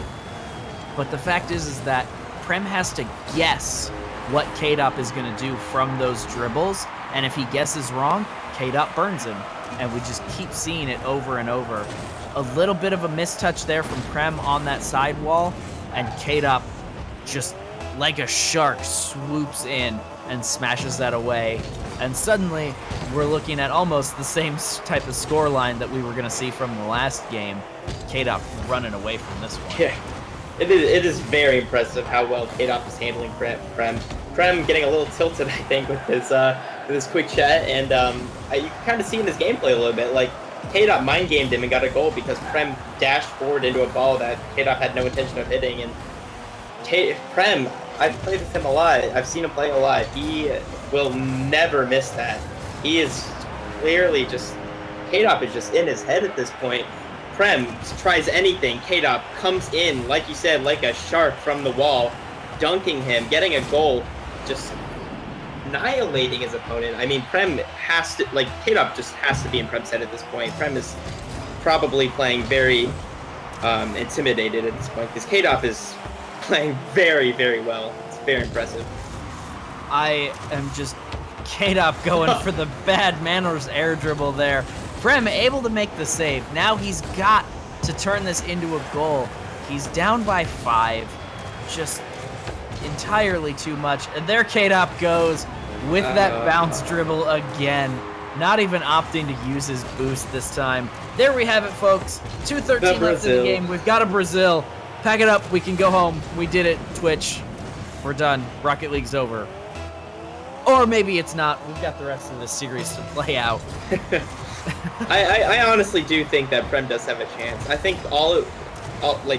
I understand that it'd be very difficult and unlikely, but Prem, I really do think he has the chance, but he's just he's not playing like himself. Like right there, that was just ridiculously aggressive. I think he's just playing a little bit tilted right now, but if he could just get K-Dop out of his head and he could play his game, I think he would have had a real chance here. But it looks like K-Dop is just gonna further the lead, and Prem is just gonna get more and more in distress to get maybe like an opportunity to score because he hasn't really seen that many. And I just don't know what he's going to have to do to get back from this game. K-Dop just completely dominating this game so far. So I have a very serious question for you based on what I've been seeing in chat. And that is, what color ties are we going to wear to Prem's funeral? That's a rough question. I think in an all manner of respect, anything but purple, because that is what K-Dop is representing, and I don't think we should do that to our old friend Prem. Oh, alrighty. K-Dop running this ball down, gets the boost pickup. He's got nothing but time and nothing but bad manners play there as he's trying to get the backwards dribble going. Now going for that cheeky little back wall pop. Prem is just... I almost can't believe I'm saying this after how well Prem has played through the earlier stages of this tournament. But Prem is being treated as if he's a challenger level player here, where we know he's not. We know Prem is a fantastic player, but K-Dop is just thoroughly outmatching him here in every way possible. Prem has no answers. I agree. K-Dop, and he's just a fantastic player, but Prem is too, and I can't believe that it's going 8-1 after just being 12-3. Like this, I thought K-Dop was gonna win, but this is just insane. K-Dop going for the BM freestyle goal, missing it with the save coming in for Prem. But I honestly think that after the first game, Prem came into this game with a pretty heavy mindset, and he wasn't really ready to take on K-Dop in game 2. Because his mechanics and his decision making are usually quite on point, and this just doesn't seem like Prem to me right now. And K-Dop played his game and played it very well, and he definitely deserved the series. Absolutely, there's no fault at all in K-Dop's game today. He was so strong, just a monstrous number of shots in both games, just 20 goals in 2 games. That's absurd. Like, who scores 10 goals a match? That's astonishing. Prem, don't get disheartened. You are a fantastic player. Put the work in, come back. You can do this. I have full confidence in your ability, Prem. We're threatening violence against animals here in the chat, so maybe we should just go ahead and leave this lobby. Get ready for the next match. Let me see if we have the lobby ready. We do not yet have that lobby ready. So, ladies and gentlemen, we're going to take a very short break. When we come back, we will have the first of our 2 semifinals matches. This one is going to be Lachinio taking on K-Dop. So this is going to be absolutely fantastic. Don't go anywhere. Just a short little break as we get K-Dop moved into the new server, and then we'll be right back.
Welcome back, ladies and gentlemen. We are loading into the next lobby. This one is going to be K-Dop and Lichinio.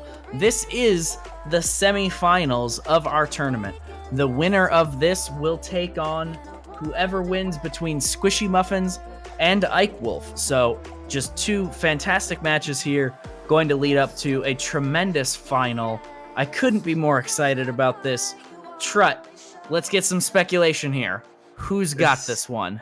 I think this is going to be a pretty close one, but I'm going to have to give my vote to K-Dop. He played so well against such a great player last game, and I am honestly very surprised that he could just surmount such an incredible lead against such a good player such as Prem.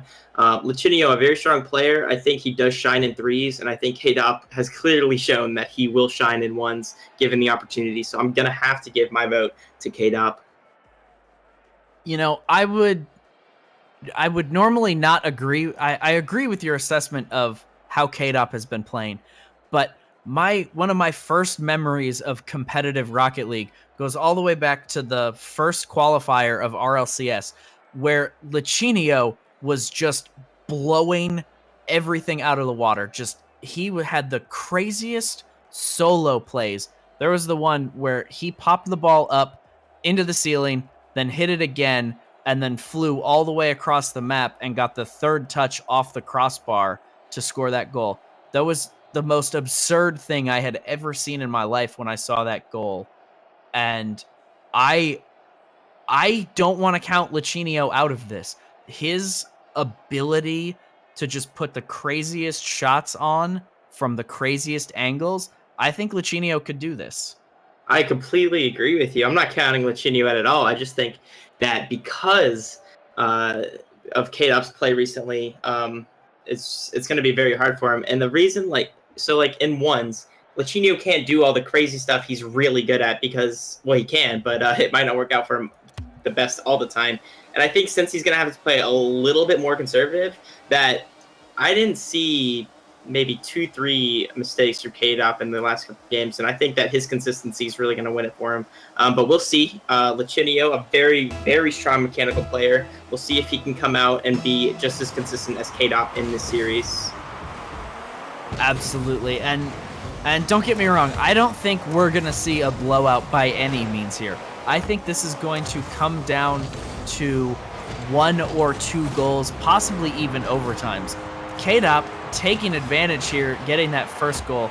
Latch tried to get a good bump on, but K-Dop with a really strong recovery. It's something that we've seen consistently from the winners of our games, is that they have a really strong ability to recover from either getting bumped or from crazy aerials, and K-Dop doing that really well. Now getting a second goal here in 16 seconds, and maybe I'm just a giant idiot and K-Dop's going to run away with this one. I don't know. Okay, well, the first one, I think what really happened was that Lichinio was trying to bump him, but kind of fell on K-Dop and kind of was a little bit stuck in the air, and K-Dop just capitalized, and then right there, not really sure. It was just a great play from K-Dop, taking over Lichinio, and then look at this, K-Dop just having constant control, and Lichinio whiffing the ball again. Seems he just doesn't really have the same consistency that K-Dop is presenting right now, and K-Dop just taking it up 3-0 in the first 30 seconds with those just clean goals. Yeah, Lichinio is going to have to do a better job of getting in the way of these shots, because when it comes down to it, he hasn't successfully challenged a shot yet. He's been close, and there it is. There he finally gets the save now from what was really essentially the same shot as the last goal, and he turns it around on a strong counterattack and gets his first goal of the thing. So now, are we going to see the momentum shift and we see the Lichinio comeback, or does K-Dop make the small adjustments and keep this pressure on Latch? I think K-Dop is going to make the small adjustments, and I don't think the pressure is going to be as straining on K-Dop, because if you just look at, I don't think any lead, unless it's pretty big, is going to stop K-Dop in his tracks, because his kickoffs are just on point today. And look at that bump, Lichinio into the ball, gets a nice finish, has such great accuracy at launching those balls into the corner. Time and time again, K-Dop having decent shots, but the reason they go in every time is because he just lands them perfectly in the corner, not giving Lachinio a wisp of hope to get back and stop that. And Lachinio not able to continue his momentum swing. So again, the kickoff is going to go in favor of K-Dop, and I don't see K-Dop really giving anything up to Lachinio unless he whiffs right there, which he does, and Lachinio getting a free goal right there. Kind of just throws it in front of the net, and K-Dop just kind of missing it off the wall. That is a kind of a weird shot to make because a lot of things can go wrong, whether it be the crossbar blocking your vision or even just misjudging how where the ball is located vertically. You just kind of jump off at the wrong point, which is what looks like happened to K-Dop there. But other than that small malfunction in K-Dop's strategy, I think he's going to be fine, except for Lachinio getting a really nice block on that pop, going up really fast. That's one thing I really do like about Lachinio is his ability to get up to the ball incredibly fast. And then look at that. He gets up to the ball really fast and then lands perfectly and immediately takes control of the ball. That's something very few professional players can do at that level, and it's paying off very well for him in this game. I never want to count Lachinio out, and his turnaround there was inch perfect. Had he been just a little bit more to the right or a little bit more to the left, he would not have had the easy control of that one there as K-Dop was coming in to take his shot there. But he just deftly, like a surgeon, catches that like scalpel-like precision and then runs it down to score here. Don't count Lachinio out of this one yet, man. Lachinio wears the RLCS Grand or World Champion tag for a reason. He really is one of the greatest players of the game, and I still think he's got a chance here. I agree. I think both these players are fairly consistently even as far as their mechanical and playing skill goes. Honestly, I think at this point, between players at this caliber, it honestly comes down to who brings their game right now, because they're so even. It's just whoever plays better right now. Like this series will not completely just determine who's a better player. This is just who plays better right now, and right now they're playing pretty even, and I think it's going to be a really exciting series with it being 4-3 with 2 minutes left, and Lachinio getting a nice carry down, K-Dop getting up really fast for it, unable to get this fast counterattack, gives Lachinio an open goal yet again. So bringing it back 4-4, very, very even game. Not counting anyone out yet. What do you think? I think that we may have seen a full swing here in momentum. Lachinio is almost literally driving circles around K-Dop. You know, he's being aggressive, trying to make this comeback, and he gets what seems like he's out of position, and then he gets circled around and steals the ball from K-Dop, though K-Dop's going to get this one back here and reestablish his lead. But Lachinio is doing a really good job of trying to run interference. And man, this one's too close to call. 1 goal separating these guys, 2 minutes left. This is the Rocket League that we've wanted to see all day. Yes, it is. Lachinio getting a great kickoff, possibly a goal. K-Dop with a great save.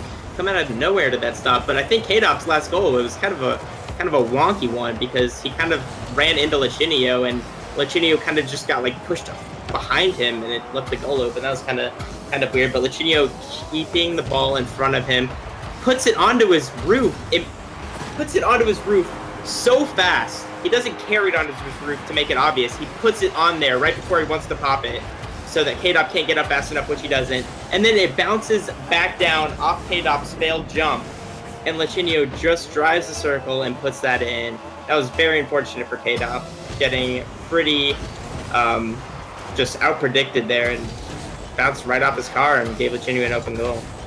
I mean, as unfortunate as that bouncing off the tail end of the car was for K-Dop there, the awareness of Lachinio to see that hit coming and get turned around in time to secure that goal, that was fantastic. Lachinio getting past him again, and now we've had the full shift. Lachinio is now in the lead. K-Dop has 1:05 to come back on this one. Yeah, Lachinio got kind of a weird hit there, throwing it left, almost knocking his car off balance, and K-Dop was not expecting that, as you can see him flying past, almost getting the save. But it looks like he's starting to overcommit a little bit, maybe having the same affliction that Prem had in the last game, getting a little bit underconfident.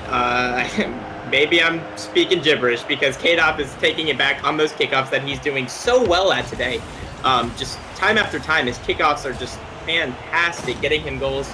But on that other goal with Lachinio, did not look too good. Are you really going to say time after time and then not start singing to me?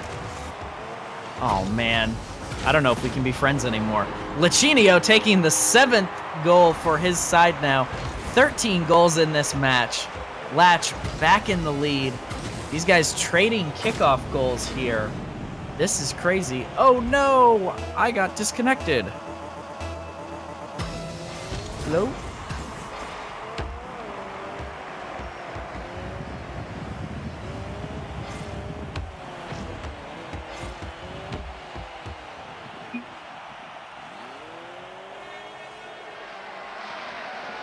Let me rejoin the match.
All right, ladies and gentlemen, we're not entirely sure what happened, but essentially everybody got all disconnected from the server, and so we are just going to restart this. I'm not entirely sure what they're doing about the scoreline yet. I believe we're just doing a clean restart on this one, however, but Lachinio and K-Dop may work something out where they set the score back to essentially what it was and then continue on from there. But we do not have Lachinio yet in the server, so... Oh, it looks like K-Dop in chat, he says, you win Lachinio, no problem. Conceding the first match to Lachinio. okay. It seems, from the Twitch chat. I guess he just wanted to get the same game on. He definitely had a chance, only down 1 with 30 seconds left. Could have easily come back, but it looks like he's being the greatest sport in Rocket League history, just giving it up, maybe? Right. This is interesting. I mean, like there's several ways that you could go about fixing this, and a lot of it is okay, what do the two players want to do? Do they want a clean restart because everyone got DC'd? Do we want to reset the score line and start over essentially where you just let the guy score up till we're matched the same score? Or do we set the server up to as closely resemble the final conditions as possible with a 1-0 lead for Latch with 40 seconds left? But none of that really gets us back to exactly the situation that was happening. So I think Yeah, that Lachinio we're says he gonna do really a doesn't clean want to take a win restart. that way. Yeah, I think we're going to do a clean restart. Lachinio said he really didn't like taking a win that way. Both players being um, so respectful of each other and being such great sports. It's really nice to see that both of them, K-Dop conceding the match to get onto the next one, and then Shinio declining and wanting to play it from the start. That's really nice to see, and I hope we get a really good new first game. Absolutely. And I am going to talk with a mod quick and figure out exactly what we're doing here. There's a lot of things. Lachinio's saying clean restart. I don't think K-Dop's going to disagree with that. So let's go ahead and get this started. And we will, as soon as Lachinio gets in here, we will have this match up. This is hard to believe, but this is not even some of the craziest things that has happened on a PRL stream. So this is you know, not ordinary, but not out of the ordinary either. So as soon as Latch gets in, he's joined the server now. KDOP is in. We will have a fresh restart. They've joined their teams. Now, Trut, with what you've seen in the first 4.5 minutes of that match, and you've seen how Lachinio has come back, does that change your prediction at all? Or do you still think that in the end, KDOP will prevail? I'm gonna have Lachinio came back and actually was winning with the last 40 seconds before we got disconnected, but I think I'm still gonna have to give it to K-Dot. Lachinio did fantastic coming back, but I feel like K-Dot made a few mistakes that he wouldn't normally make, and I feel like he just, is, playing better right now. Except I might be biting my tongue in a minute, but I think I'm still gonna have to let K-Dot have my vote. It's definitely an interesting conundrum here. We've got arguably two of the greatest players of the game. These guys are in top form.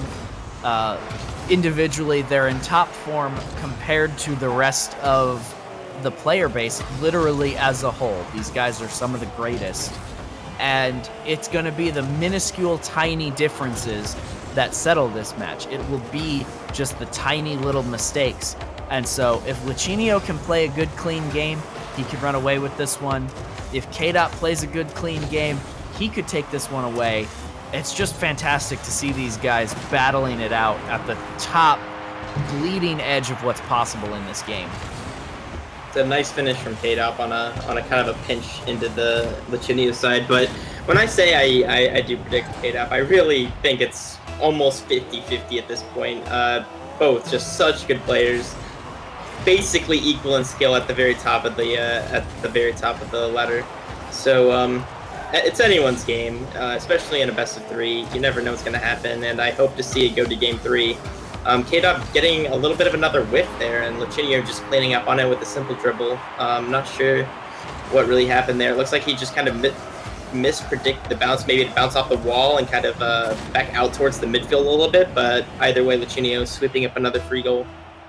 I love the way Lachinio's playing in this reset, a bit more of the Lumen style of very grounded play, whereas K-Dop has been in the air very flashy all day so far. It makes me wonder how Lumen would fare against these two titans here. But it's interesting to see how effective that grounded style is in ones compared to the threes game, where these guys are both going to be up in the air all the time. Threes is very much an aerial game at the top end, where Lachinio is showing that you can be effective in ones, mostly staying on the ground. Yeah, both players are playing very well on the ground. I think you are right in the sense that Lachinio is getting a slight advantage in this one's game because K-Dop does seem to be going off the wall and up in the air a little bit too often. And as you can see there, it looked like any normal goal, but if you could see K-Dop, he didn't really have a choice there. He kind of just had to land on the wall and then came back down and just wasn't in the best position to block such a strong attack from Lachinio. But overall, I do think K-Dop is playing a little bit too much on the wall and too much in the air, trying to get, I guess, pressure, but Lachinio not letting him have any of it with him blocking pretty much every attempt off the wall. I think K-Dop's greatest strength right now is to play the ground game with Lachinio and hope he can fare against him. But Lachinio is having really, really good predictions on where K-Dop is going to take the ball and what he's going to do with it, and then reacting and possibly scoring from those predictions. Lachinio has been very in K-Dop's face, and what a long shot. How did K-Dop not make a save here? I don't know where. Oh, I think K-Dop ran out of boost on that one. That shot was from way back in Lachinio's corner, and K-Dop starts going up for it, but isn't actually able to get there and make the save. I think he ran out of boost. Now Latch is going aerial, though, going for that air dribble into the net, but K-Dop denies him. And with a 3-goal lead, Latch now trying to show off a little bit. I'm not sure that's what I would do against an opponent as strong as K-Dop. I think I'd be playing it safe, trying to expand the lead. I don't think that's what he was trying to do there. I think he just had a really nice opportunity to air dribble it from the wall, and he actually had a really nice shot into the corner, but K-Dop was able to get up for it, unlike in this situation right here. Lachinio just launching a full-scale possession of the ball, not letting K-Dop have a little bit of it. Lachinio is just kind of keeping it in K-Dop's side, not really playing too aggressive. He's kind of just waiting for K-Dop to make a mistake, and then he just kind of keeps the pressure on K-Dop's side. Really great play from Lachinio. And when he is on defense, he is able to get it out more often than not. And K-Dop kind of just conceding the ball to him, having pressure in his side, and he kind of just lets it go and lets Lachinio have it, which is not what Lachinio has been doing for him. But nice read off the wall, gets a really nice shot past Lachinio, plays it off the wall, behind Lachinio. Lachinio kind of ball chasing it almost a little bit, not really predicting where it's going to go as well as K-Dop did. Gets a nice shot off. So props to K-Dop for that, getting himself back into the game more. I think Lachinio was trying to set the demo up there as he was chasing K-Dop's tail on that play, but then he realized he didn't have the speed to catch him. He cuts back inside like he wants to cut off the near post angle, and then he second guesses himself. I think if Lachinio had committed to the near post, he could have made that save there, but by making the second guess and trying to cut the shot off as it happened and challenge the shot, that's what ended up letting that goal sneak in for K-Dop there. But what do I know? I don't play at this level. Well, Lachinio's going for that air dribble again, but K-Dop putting it to a stop yet again. And K-Dop having more control, flicking it over Lachinio. It seems like when he does get his offensive opportunities, he's really taking advantage of them, however scarce they may be, but he's definitely taking advantage of them when he does have them. Having a really nice flick over Lachinio there, not really in a good position to block that with his back turned to him. And K-Dop did it so fast and so effectively, it went right over Lachinio's head without him having an opportunity to go up for it. I think Lachinio recognized that that ball was going to bounce off the corner and back out into the field, so he made the wise choice of not going up the wall. Instead, waited for K-Dop to get the hit and then countered it by throwing it against the other wall. Like I said, what K-Dop was doing in the last game, he threw it off the wall just for the momentum and gets it right by K-Dop. So without that momentum from playing it off the wall, if you just wanted to do a slow dribble, then it would not have worked as effectively as it did there. That off-the-wall pass to himself, that is a distinctly high-level play. Lots of people try to do stuff like that, even in the middle levels of Rocket League. But the speed of execution that Lachinio is able to pull something like that off, oh my God, the hallmarks of the professionals. Because lots of people can do that play, but only the pros are going to do it as quickly. And speaking of quickly, K-Dop still trying to fight his way back in. Latch and K-Dop fighting for control of these balls. K-Dop able to take advantage, get off the long shot, and pull this back to a two-goal game with 30 seconds left. We're basically where we were when the server went down the first time. This is insane. That was very interesting of that goal. Did you see what happened? K-Dop completely whiffed the ball, left Lachinio with an open net. Lachinio misses, hits it off the goalpost, and then K-Dop just comes full circle and then gets his open goal on the net. That was, I guess they were just playing out of their comfort zone with not expecting what was going to happen. And it's a lot harder, like when you don't really know what's going to happen to the ball, it's a lot harder to play around it. And 2 seconds left, K-Dop gets another shot on goal. And if I know anything, if anyone can win this game from coming back 1 goal with 2 seconds left, I think it's going to be K-Dop with his fantastic kickoff so far. I think it is possible. Will he do it? So far, the quickest K-Dop has been able to put the ball in the net was 3 seconds. And with that one staying on the ground, K-Dop doesn't get the chance, and Lachinio takes the first game. But what a game! This is just insane how close this was. You look at the numbers, 1 goal separating this final score, the exact same number of saves, and 1 shot difference between these two guys. That was just absolutely incredible. The skill, I'm almost speechless. Yeah, that was a very good game. And if you look at the chat, K-Dop said, "You sure?" Lachinio responded, "Yes," making sure that Lachinio doesn't want to just go ahead and end the series there. Both players being very sportsmanlike, and that is fantastic to see in the scene.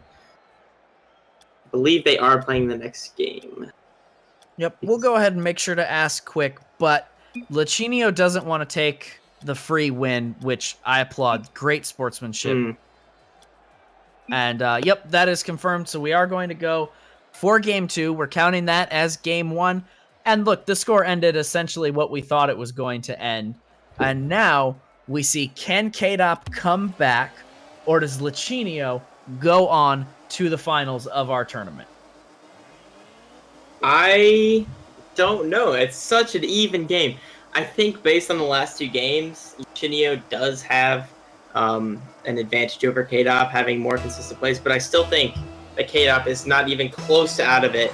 As long as he doesn't get those failed touches, I think he will be fine. Lachinio having an opportunity to score, getting bumped around by K-Dop. K-Dop with an open shot. Fantastic play by K-Dop to capitalize on Lachinio's missed redirect onto the goal. Bumps him twice, doesn't give him a chance to defend, and follows it up in case Lachinio can get back in time. Great play from K-Dop, recovering from a failed kickoff. I really love what K-Dop does at the very end of that play, and it's such a subtle move. K-Dop swings to the left of that ball and pushes it towards Lachinio, and that is such a smart move from him. It seems like it might be an inconsequential thing because of how easily he got that goal in, but by pushing the ball towards Lachinio, he makes it so that if Latch can swing across, that he could kind of push that ball in, almost setting Latch up for the own goal. This is really good play from both of these guys. Lachinio here getting that little bounce dribble of his own. K-Dop falling for it this time.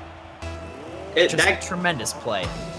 Fantastic. And that goal looks pretty, like, not as difficult as some of the other goals these, very high-level players can do, but honestly, that is probably one of the harder ones, because you're basically baiting your opponent by letting the ball bounce back and forth, and you're trying to kind of check them out, and then you just whip the ball. Being able to take a ball right off the bounce and then just precisely fire it at the opponent's goal without them giving them time to react, that's just something that's really hard to do with such low momentum, being able to just launch it at them. And then Lachinio coming back, taking the lead with another goal right after that, as well as what seems like ball control, until K-Dop the bully comes in yet again, bumps him out, and gets that goal. That's just his strategy. Bump the player, get the goal.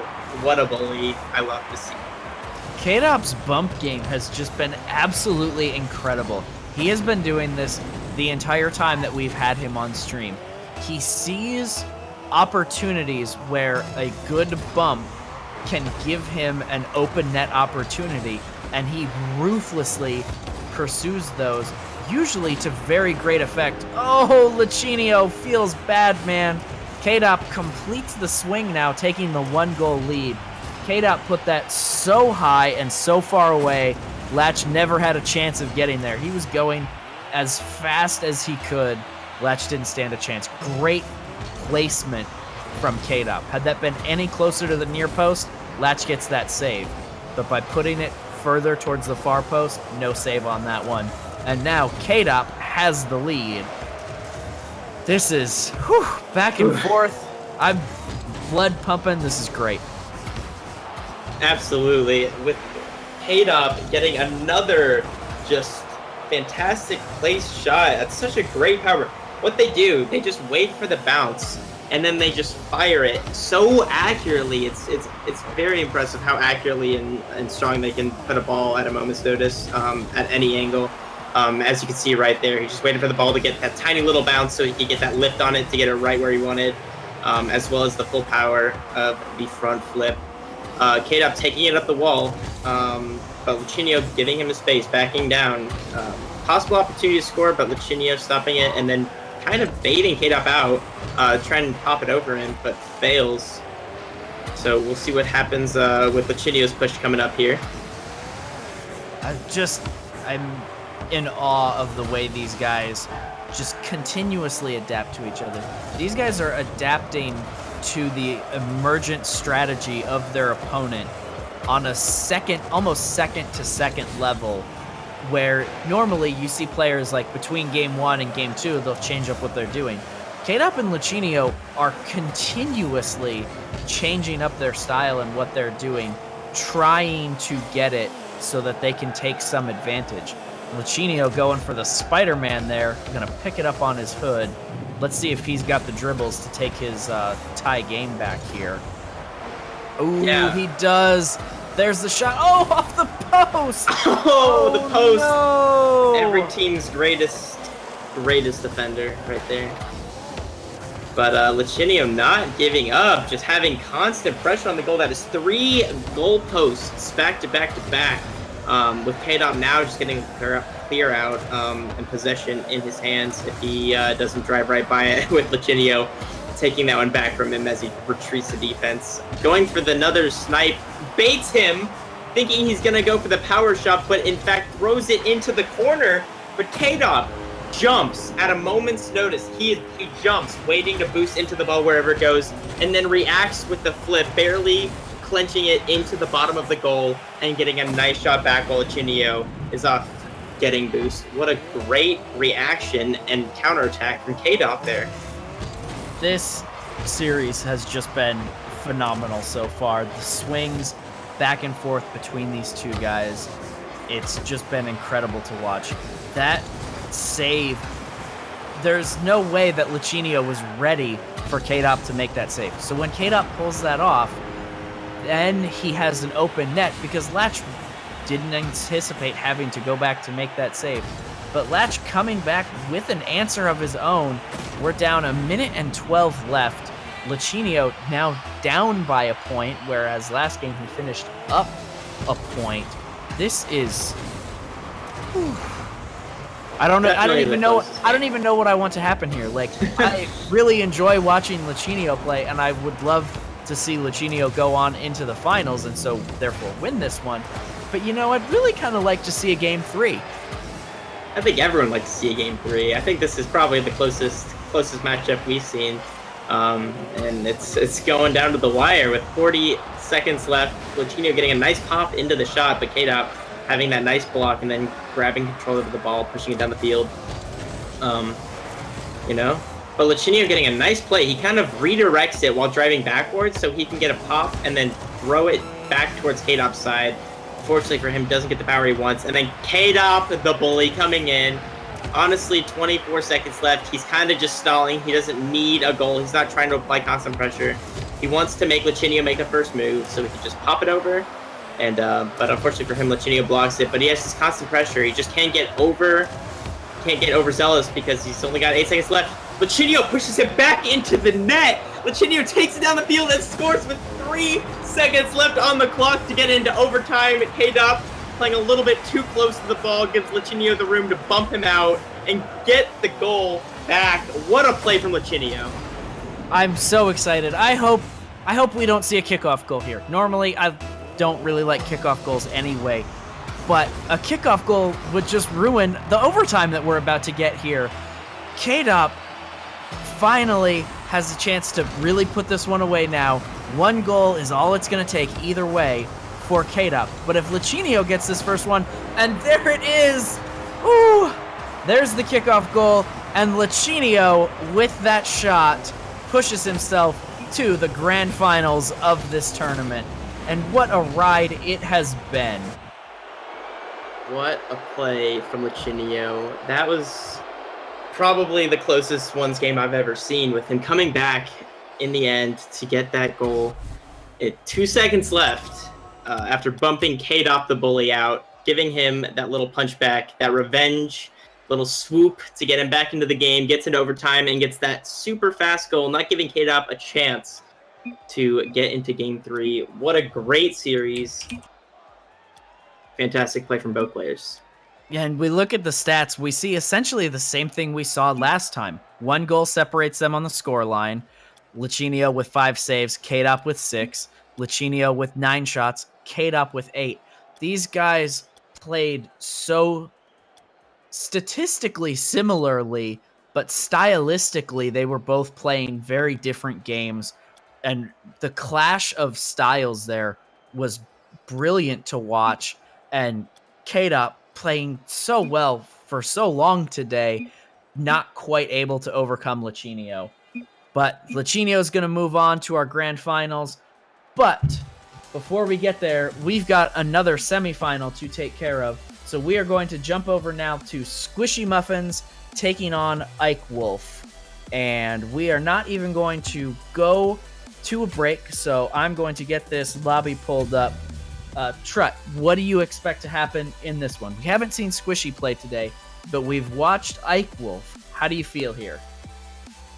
Well, I've seen Squishy play quite a bit, and I am very confident in Squishy's ability to, defeat pretty much anyone. He's ranked #1 seed in this tournament for a reason. I don't think I can count him out of anything. He's a great player. I've played with him since early season 2, and I just think he could probably take it all the way. I don't think I'm going to disagree with you here. Ike Wolf has played really well in PRL tournaments, this one and previous tournaments, but Squishy doesn't come into this as the #1 seed for no reason. I believe when I checked the leaderboards before starting this tournament, Squishy was ranked, I believe, number 5 in ones right now. So he's got to be the clear favorite here. So I guess the follow-on question to that then is, what does Ike have to do in order to overcome what will probably be the hardest match he's ever played today?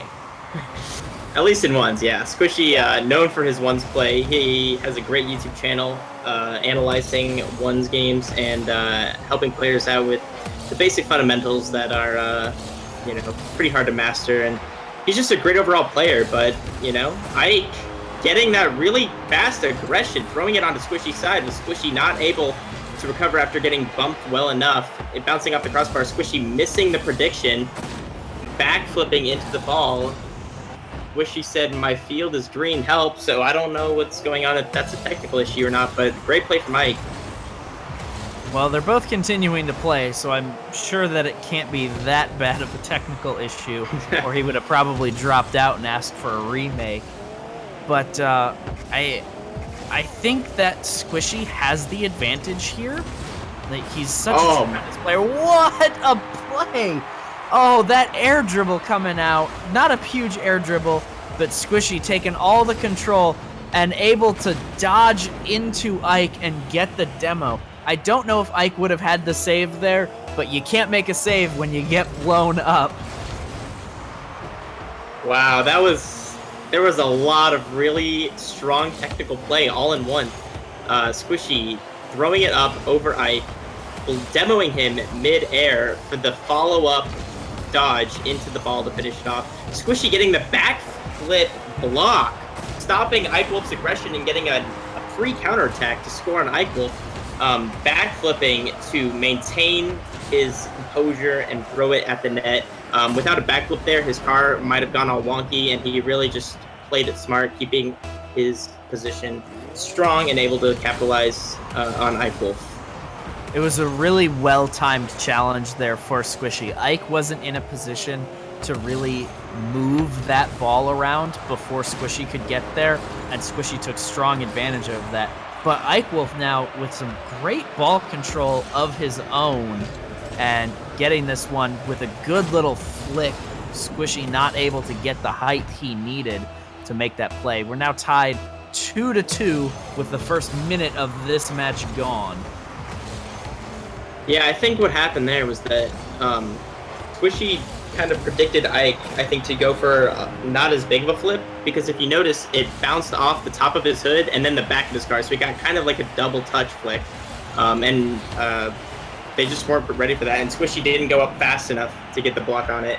I think he should have tried maybe double jumping with the boost instead of only doing it once, because he just couldn't get up fast enough and Ike getting that free goal. But Squishy coming back, capitalizing again, getting a goal, almost two, gets it because Ike cannot rotate back fast enough. Great kickoff strategies coming in from Squishy here. I thought Ike was going to be able to get this one pushed out. You see, he gets around this one and gets the touch on it, but just ends up driving it straight into the post, and it just kind of wiggles in between his car and the post there. But Squishy now with the 2-goal lead. How quick does your fortunes change here, as we were just 15 seconds ago at a tie game. But Ike Wolf is not giving up on this one, and he's not falling back to just play defense. And I think that's smart. I don't think the skill difference between these two players is enormous. I think Squishy has more skill as a ones player than Ike Wolf does, but I don't think the window is huge, and I think Ike could stay competitive in this match. I don't know that he can win this match, but I think he can stay competitive. And if he finds some weakness in Squishy's game, he could exploit that and perhaps pull the win out. I completely agree. I think I can definitely pull the win out, especially with Squishy not really playing, kind of just sitting there watching Ike go past him. Not sure what that was about. Yeah, I'm not really sure either, because I think Squishy could have made the save there. Redips a soft. I don't. Spider! Oh my god, it's the same spider! Oh, wow. Oh, I don't. No. So apparently Squishy found a spider. Ike Wolf has control of this ball. I don't know what's happening. This is. No. Oh, what is happening here? But Squishy with the ball now. He's going to run this one down. Ike should be able to get it into the corner. And as confusing as this is, we're now back to a 1-goal game. We're passing the halfway mark. And as I've said, Ike has been able to stay in this one. There it is. We've got the tie game now. Where does this game go from here? Does Squishy take control and run away with this, or do we continue? I think the spider's taking control forth? and running away with it, man. It's attacking me. I don't understand how he has time to type this and play while the spider's attacking him. I almost wish that we had the game chat on for Twitch to see. This is absolutely hilarious. Ike Wolf getting the pinch out of the goal. Squishy had to think that one was in, but did manage to get himself all the way back and prevent Ike's counterattack. And suddenly Squishy running down, and he's going to get this one. So the first new lead of the game back onto Squishy's side. He takes it over 5-4, 2 minutes left to play. Yeah, that's a really nice backflip from Squishy. It kind of slowed the ball down a little bit, and Ike flew past it. Another very strategic, kind of strange backflip that you wouldn't normally see. And then, Squishy also fighting off that spider, and Ike very confused about the situation. But Squishy, what a kickoff strat that was! throwing it into the side while going up and getting the very nice redirect dodge into the ball, getting a nice corner shot. That was fantastic. Apparently, Squishy threw his controller at the spider. What on earth is... Oh no, and then he lost a goal typing that. What is happening here? Is this real? This is somebody's playing a joke on me, right? Like, this is pranked? This couldn't possibly be happening in the semifinals of a tournament. I'm genuinely astonished. But yet this game continues to be competitive, or maybe Squishy's just playing advanced mind games here. Like, maybe I think that's what it is. Like, maybe he's just toying with Ike Wolf because he feels that he has such a strong advantage that he doesn't have to play this seriously. And what is this dribble? These are the greatest strategies I've ever seen. Now I see why he is seeded #1. He has the ultimate mind games. I bet there's not even a spider. I don't know. There might be a I think spider. Squish is just a god. I think that's what's going on right now. I'd be willing to accept that. I'd take that all day. Squishy not predicting the bounce right, and not getting a nice goal off of that. I think he predicted it to go up. Oh my god. Squishy says the spider's back with no head. This is amazing. We're tied. We've got a minute left. I'm convinced now that this is advanced mind games being taught by Squishy. So the question is, are these mind games going to backfire on him, or is Squishy going to come out here in the last minute of this, take firm control, and then be done with this? I don't know what's going on right now. Squishy is playing so well, but then he just does something really random, and then there's a spider with no head. So honestly, I think what I originally thought was definitely Squishy's game is now definitely anyone's game, because Ike is now taking the lead with Squishy playing on the wall and not really having control over the ball, and then Ike just dribbles right around him and gets that free goal. Yeah, the advanced mind games class is not working out now in Squishy's favor as Ike has taken the lead.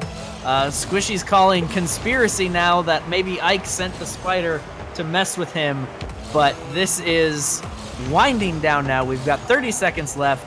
Squishy down by a goal. Ike Wolf with control of this ball. He's gonna get, oh, what a save from Squishy there. That was incredible.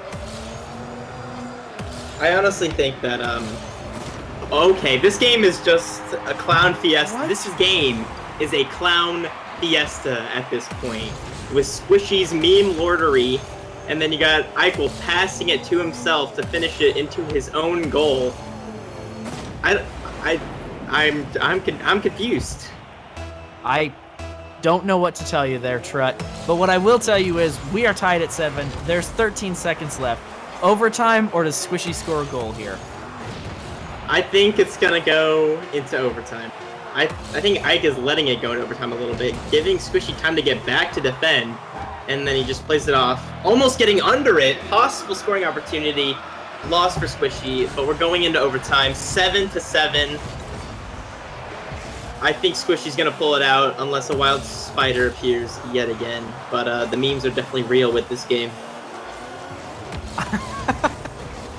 I think you're very right here. I think Squishy has got this one all wrapped up and Ike Wolf doesn't know it yet. But Ike Wolf is not one to be trifled with, and he could have it. What a great pop! Ike Wolf with the pop. There it is. Ike Wolf taking the first game of our second semifinals match. I have one question, and that's for Squishy, and it is, were the memes worth it?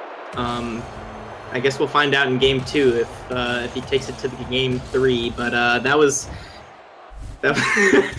quite the event that just happened right here. I don't even know what to say about these statistics. This match was so inane and random and flippity-flop-sided. Like, okay, Ike Wolf wins by 1 in overtime.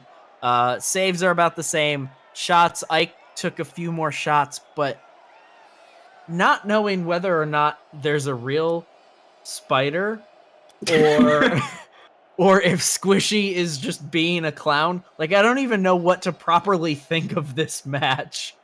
Like, I don't know.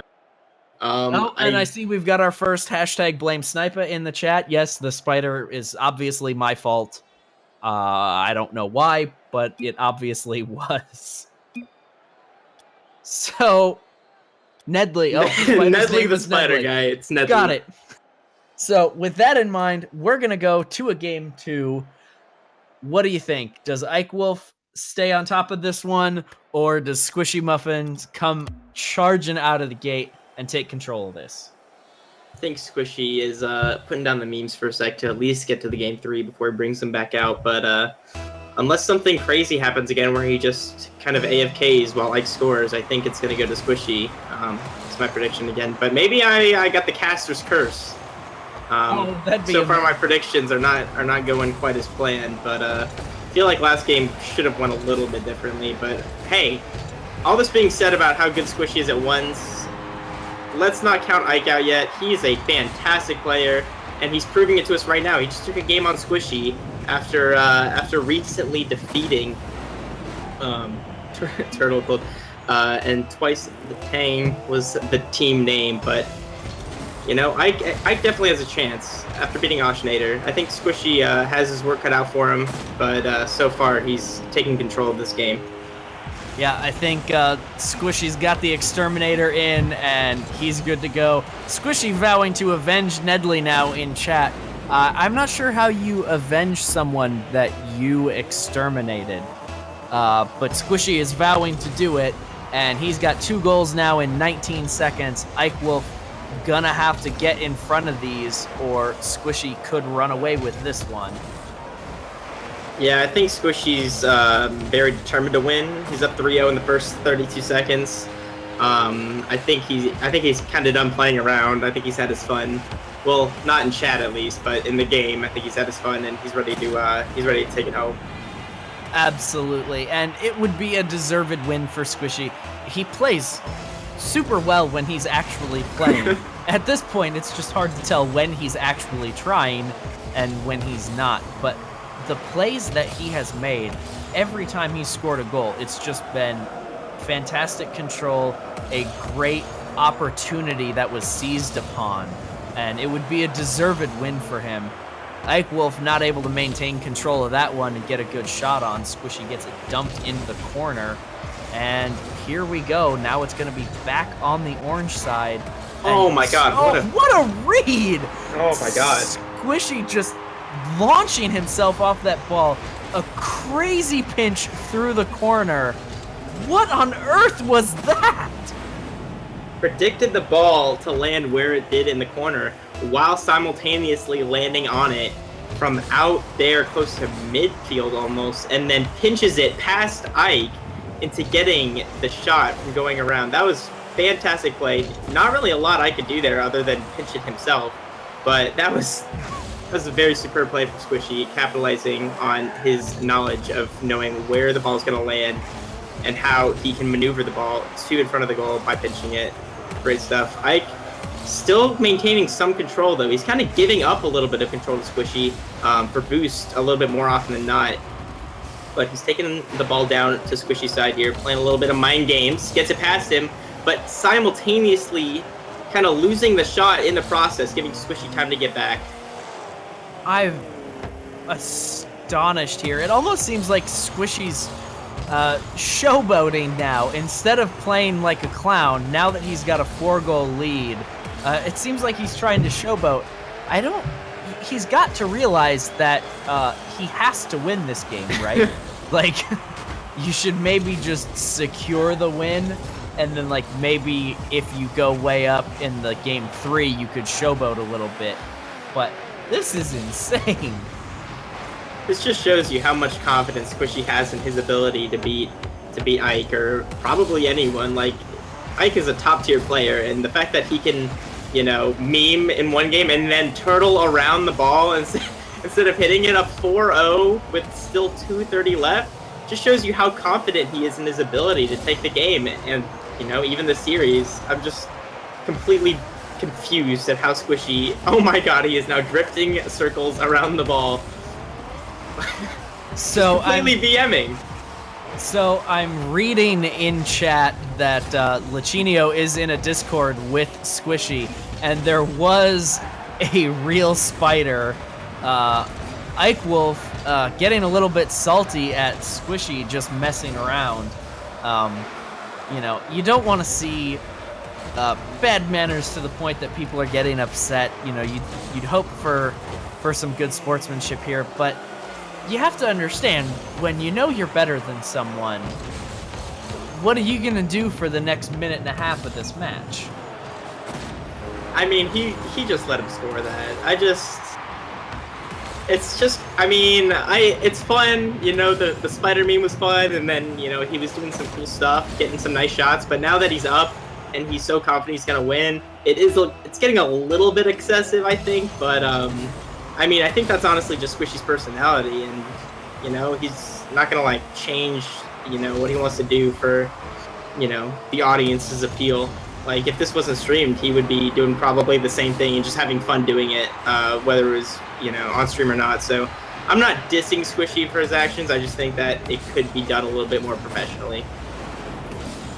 Yeah, I won't disagree with you greatly there. You know, you like to preserve the competitive atmosphere, but at the same time, this is a video game, and we're all human beings. And if you're not having fun with your video games, you're not gonna play it. So, you know, what on earth is Squishy getting the ball on his hood and then power sliding underneath it, looking to start? Oh my god. My god, Squishy's the best. I fucking love him. I do not understand how you can attain that level of mechanical control. This is, like, even when Squishy's messing around, his ability to play the ball and the touches that he gets are absolutely absurd. And I have to think that he's going to be the favorite going into this Game 3. He's going to have to play a Game 3 here. Hey, it's not over yet. I still does have a chance. I really don't think we should count him out yet. He's got 22 seconds. Point. Squishy, if he keeps playing silly, he might, you know, accidentally mess up and give Ike a chance, but it does not look like that's going to be the case, as he kind of gets the insurance goal, putting the lead up 5-2, and it looks like we will be going to a Game 3. Yep, Game 3 indeed, and the question is, if you're Ike Wolf, and you know that you're not really gonna stand a chance, do you even bother? Like, do you subject yourself to this? Oh yeah. A second time, or do you just say, no, you have it, I'm done? I really think that there's almost no chance that Ike would just concede the second match outright. I mean, he definitely does have a chance. Squishy obviously playing incredibly dominant, kind of intentionally forcing it to a Game 3. Ike, in the midst of all of this, complimenting Squishy on his insane ball control. This is a sight to see right here. I honestly hope he doesn't. I know he won't. But I really hope it goes to a Game 3 just because I want to see what Squishy does next. Absolutely. Like, I want to see more of Squishy pulling off insanely mechanically sound plays. Like, Squishy was not just being silly, like, he was doing incredibly technical stuff. And for him to be able to pull those things off takes a massive level of skill. And I want to see more of that. I want to see Squishy continue to go on. And it might feel bad for Ike Wolf, you know, to be on the receiving end of that. But that's what happens when you play in these tournaments, you know. And normally you see that level of mismatch happen early on. But once you get to the top levels, you know, a small advantage can be amplified greatly in ones, and Squishy is just too good tonight. Yeah, I mean, Ike Wolf gets a really nice shot off the beginning with Squishy almost getting back to stop it, but Squishy, although being silly, you're right, has insane ball control, and it's even that much more impressive that he's able to do all of the things he's doing, kind of messing around while still controlling the ball. I mean, that just makes it, you know, that much harder to control the ball, and he's still able to do it almost, you know, effortlessly and flawlessly, and it's a really interesting sight to see as he almost gets the jump off the back wall into the aerial, unfortunately blocked by Ike Wolf, but then turned around immediately. This fast gameplay is just so hard to play against if you're Ike. It looks like Ike was even out of boost from having to save that last one. Squishy just relentless pressure on the goal. It's something that we talked about, it seems like forever ago now in this tournament, but one of the big differences between the top level, you know, pro level players and everyone else is not so much what they are capable of, but their speed of execution. And Squishy has just been showing that off incredibly, because the things he's doing are possible, you know, anybody could do these things, but he's executing them faster than I could even imagine being able to do it. Like, his control is just insane, and yet here Ike Wolf is establishing a lead. Oh, absolutely. The thing is, like, a lot of people, even at slightly lower levels than top tier, can do a lot of the things they're doing in this game. It's the fact that they can do it as fast as they're doing it and as consistently. Both of those things combined are very hard to achieve. To be able to do it both fast enough to where the enemy doesn't really have a chance to block it, and consistent enough to where, you know, it happens more often than not. And Squishy is a prime example of how he can do both on the go whenever he wants, especially against a top player like Ike Wolf. That is to say, looks like Squishy's been trying his hardest without trying to do anything too nonsensical, I guess, in an amazing way. But it's tied up 2-2 with over a minute into the game, so I'm still not counting Ike out. I know you really wanted to, but I still believe in the Ike. I would love nothing more than to see Ike make just this beast mode resurgence and take control of this one and then not let Squishy back into it. Like, what a story that would be for Ike to muscle his way back through this. But the ability of Squishy, I'm speechless. Like, I've run out of positive nouns and adjectives to use to describe Squishy. Everything he's done, like, what? He's blown my mind almost every time he's touched the ball. Yeah, he's just an insane, like, his ball control is probably, you know, top 3 in the game. Like, it's actually insane what he's able to do with the ball. Just with anything. Ike actually getting a really nice block, and almost goal, does not get around the ball fast enough to put it in, so Squishy's gonna have a nice little stroll back to Ike's goal and put it in, fairly uncontested. So, you know, Ike almost tying it up, but barely doesn't get the angle, and Squishy able to come back. But Squishy, just a phenomenal player. It's hard to believe that, you know, Ike took the first game even with the spider, but I really do think that Squishy deserves the series, even though Ike is playing very well. Yeah, I really like Ike. You know, there's a reason that he won the first of these tournaments. He's a really fantastic player, but Squishy has all the reads. He's got such pinpoint accuracy on all of his shots. I don't even know what I could tell Ike Wolf to do better. Ike Wolf is not making big mistakes. He's not doing a lot of wrong things. Squishy's just going off right now.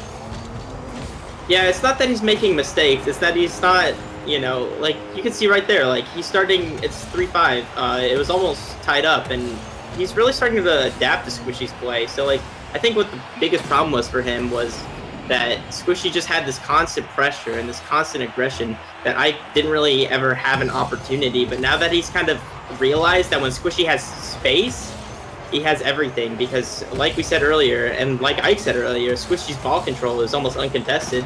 So putting that constant pressure on him, not giving him the space to control the ball like he wants to, is probably his best opportunity to win. But Squishy also comfortable in the air, going up, getting the pop over, and finishing it off in the net. It almost seems like if this were a first-person shooter, we could accuse Squishy of toggling right now. Like, he does some things, and it just seems like he's not really putting a lot of effort in, and then he flips the switch, activates full try-hard mode, No. and then pulls off insanity. What on earth? The control. Turtling up the back wall, pushing the ball across the top of the goal, and then Ike Wolf doing exactly what you have to do in a situation like that, taking Squishy off of the map and turning that into an opportunity. That was really well read from Ike Wolf, seeing the opportunity for that demo there. What a play. Yeah, that turtle around the world was insane, and I think Ike might be onto something with demoing Squishy to get those shots up. I mean, with Squishy being such a strong player, he's no harder to demo than any other player, especially if he's on his back. So maybe if I could do that, he could squeeze out the win. But Squishy kind of missed the shot off the kickoff and then missed the save. Ike coming in 5-6. We were almost counting him out from the get-go, and he's catching up really hard, and you know, he has a real chance to take this game at 5-6. I mean, Squishy's definitely playing very dominantly, but Ike is really adapting well, and he might have a chance to come back. This adventure that Squishy and Ike have taken us on, my heart is pounding. I'm short of breath. I don't even have words to describe all of these plays anymore. And when it comes down to this wire here, this is still a competitive match. This is game 3. If Ike pulls a miracle out of his hat here, he wins and goes to the finals. If Squishy continues to go on and off like he has, he could leave a window of opportunity for Ike to do that. And there it is. Ike starting the counterattack now. Does Squishy get there for a save? No! He feels backflip, but he recovers just in time. Whew! What a game so far. Squishy actually giving Ike a little bit of breathing room and then a chance with the backflip, but Ike not predicting Squishy would even have a chance to make a mistake like a backflip. Goes off to get boost in the meantime.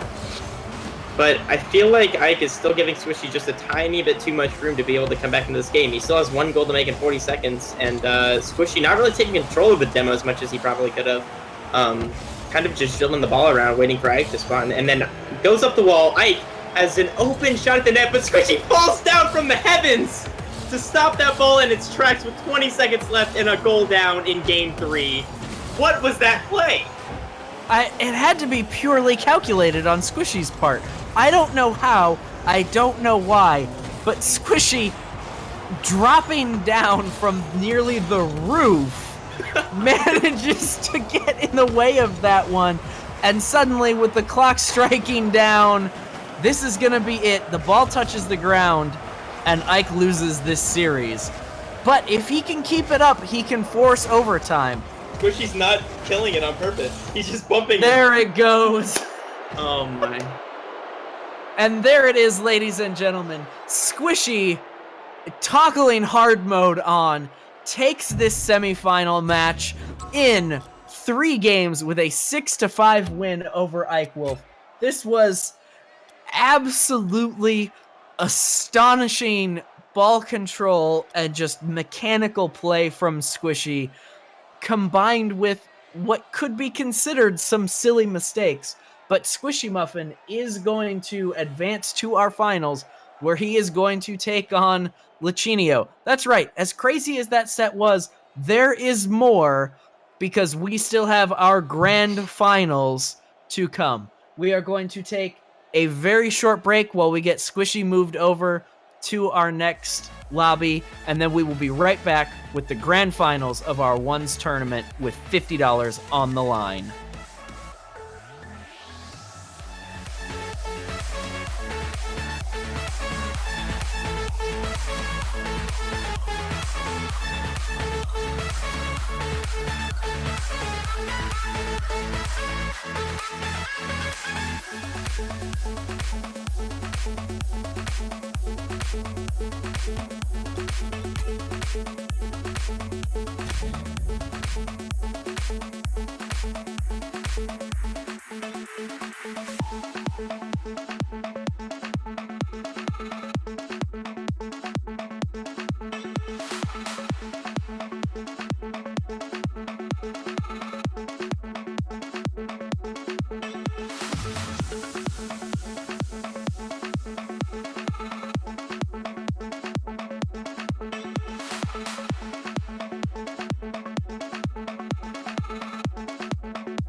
Ladies and gentlemen, boys and girls, prepare yourself because we have arrived. It is time for the grand finals. We've got Squishy Muffins taking on Lachinio.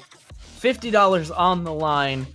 These two have they've slugged their way through all the layers of this tournament, and there is no better matchup that I could think of for us to end this. Lachinio beating out K-Dop in what was a thrilling pair of matches, and Squishy has just gone absolutely bonkers in that last set. I am so excited for this match. I don't know if it could top the last set, but if there's any two players that I think could top the last set, it's going to be these two. Squishy sitting almost at the very, very top of the ones leaderboard right now.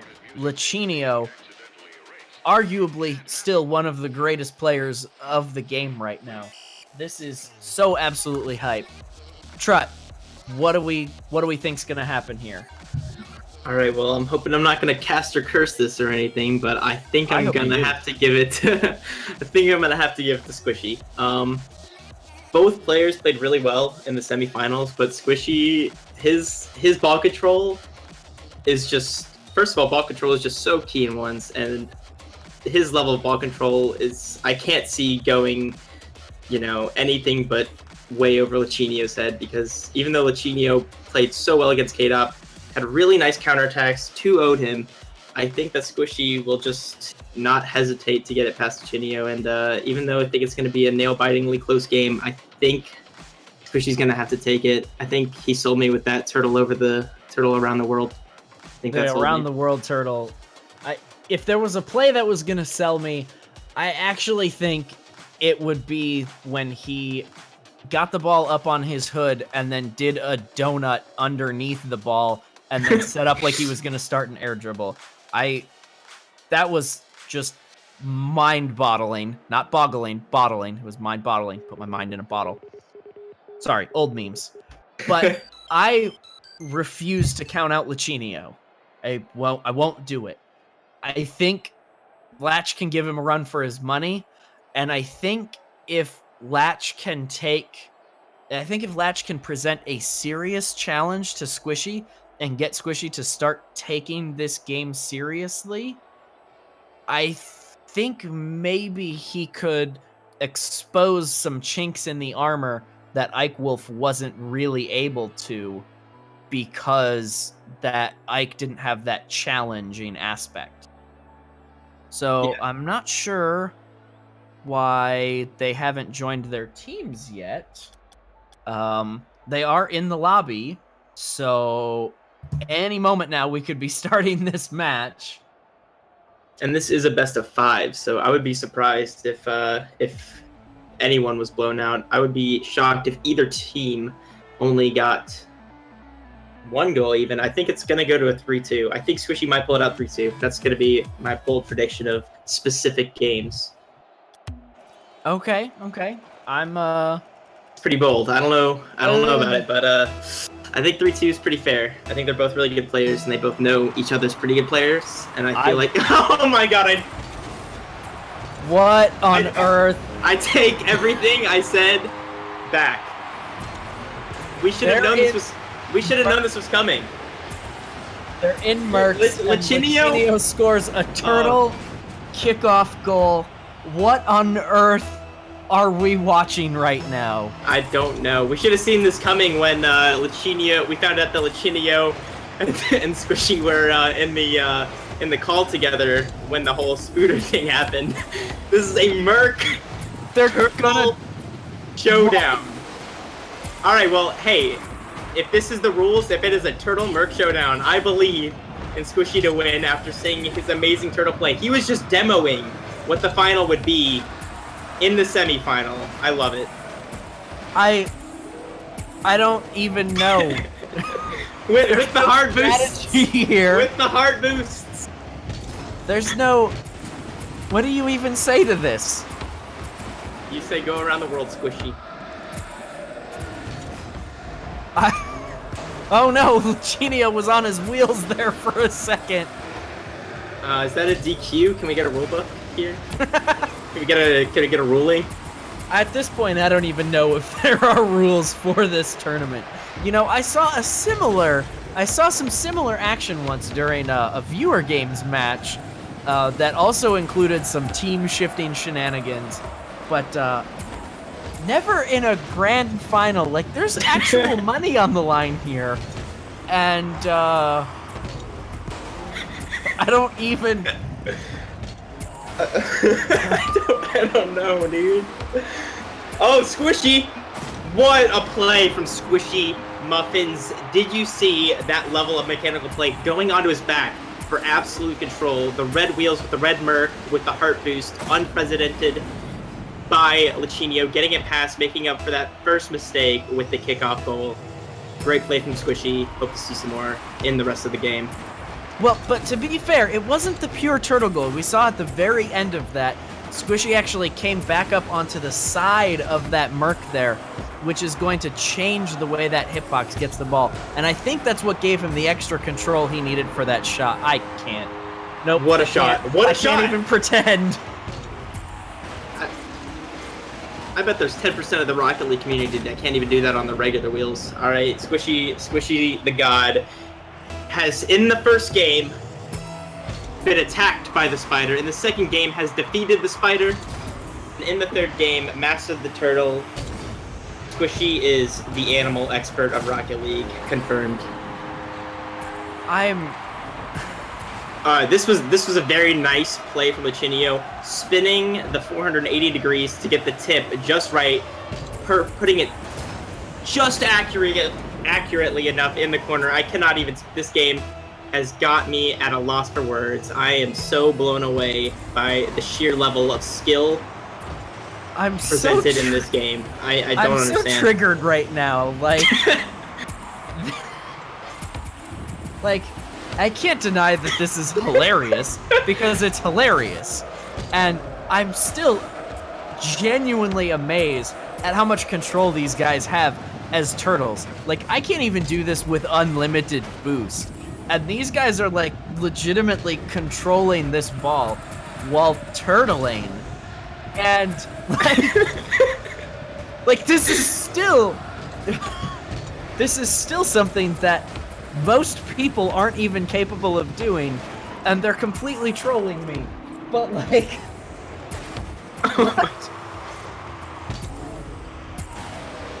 I feel like they understand how badly we wanted to see the finals, and then they just said nope and decided to make us all laugh our butts off instead. Absolutely, and I'm fairly sure that we're going to have some moderator intervention between this game and the next. I don't really know what that intervention's going to come down to, but this shouldn't happen again. So... You're right. I think the next game is going to be only aerial hits with the Batmobile. Okay. I think that's going to be the ruling for the next game. So I'm excited to see that. Now they're playing like bullfighting or something. You know, we could really up the ante here, and we could have the next match be Mutators, Spaceball with Rumble on Wasteland, and then or everybody hoops. would just be hoops. Ooh, or hoops. Hoops, yeah, Rumble, ping pong. Yep, Rumble. That's what I think the next match is gonna have to be. Oh, they're done. So That's enough fun for them. Now the invisible man is dribbling the ball up the wall. I don't even know what's going on here. So Squishy and Lichinio have both left the match, and so we are going to have to remake this lobby and then figure out what we are going to do moving forward here. So we're going to throw to the music quick. As soon as we get this sorted out, we will come back. We will have the finals. A rival, a champion must be crowned, but how they get crowned, I'm not even sure at this point.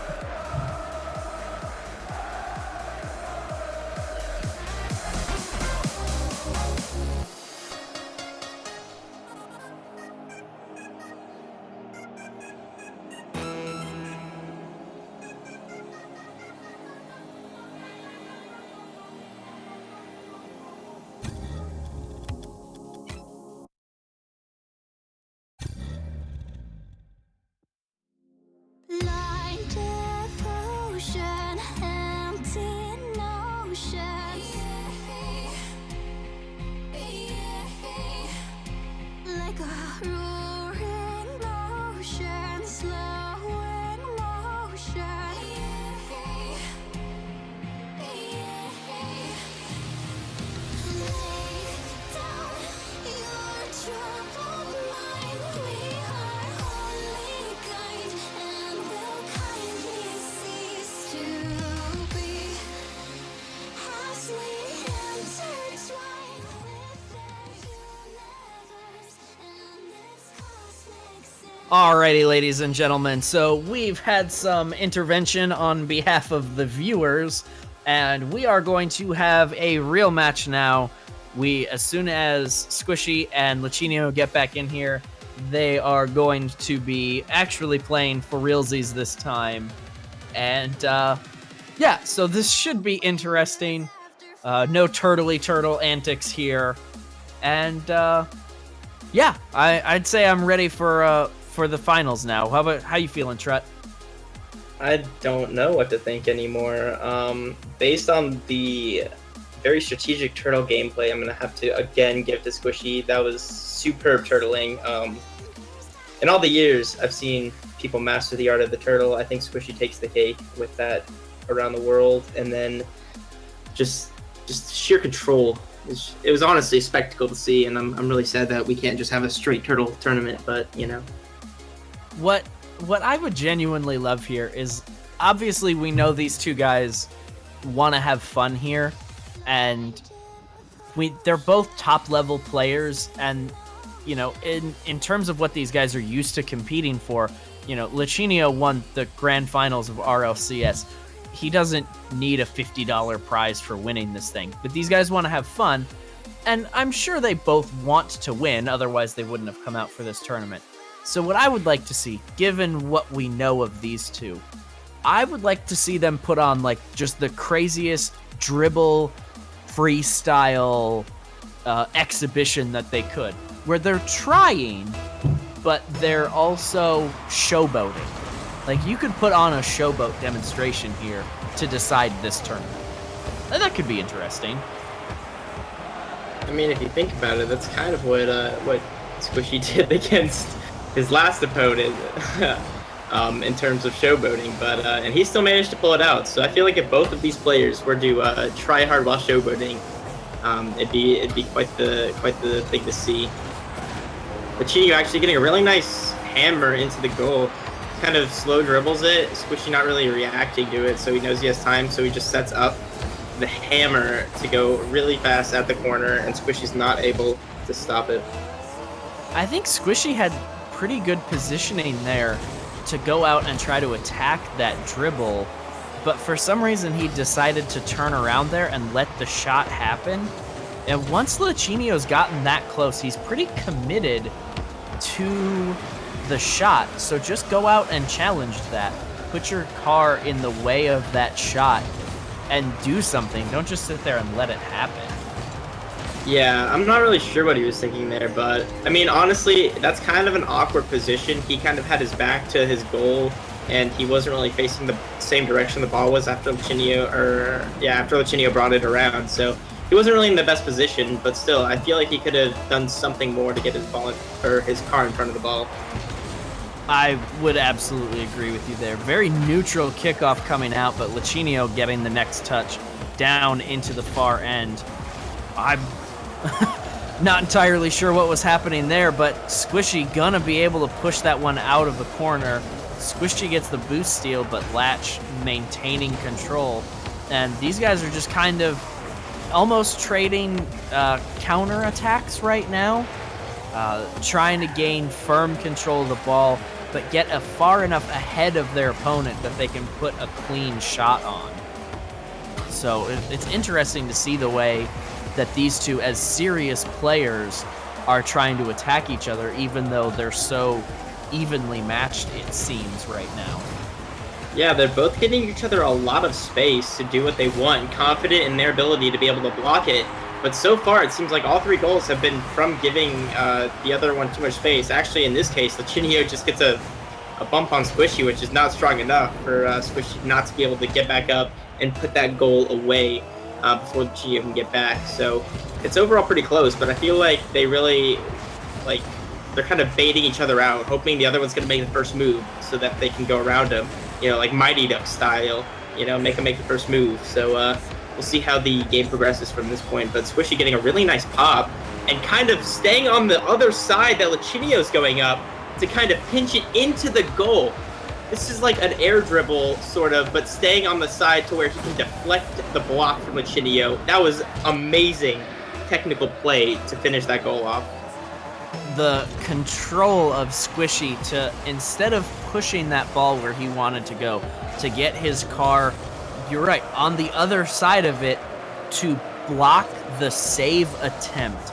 That was just, wow. And then, Squishy with the read, taking the lead now, coming back from Latch taking the 2-0, and just not the touch Lichinio wanted. He wanted to get underneath that ball and then carry it down into Squishy's end, but instead it just kind of falls out from under him. Squishy with a great read there to smash it home. Yeah, Lichinio just didn't get the touch he wanted off that back wall, and then as he goes to clear it, he gets kind of pushed a little bit, but Squishy not throwing it in fast enough, so Lichinio can get back. Just kind of a back and forth with Lichinio and Squishy on Lichinio's side, but Squishy's kind of just all over the place, trying to get the ball back in control, but Lichinio's just waiting for him to stop, pointlessly throwing the ball around for him to get a nice clear back onto Squishy's side.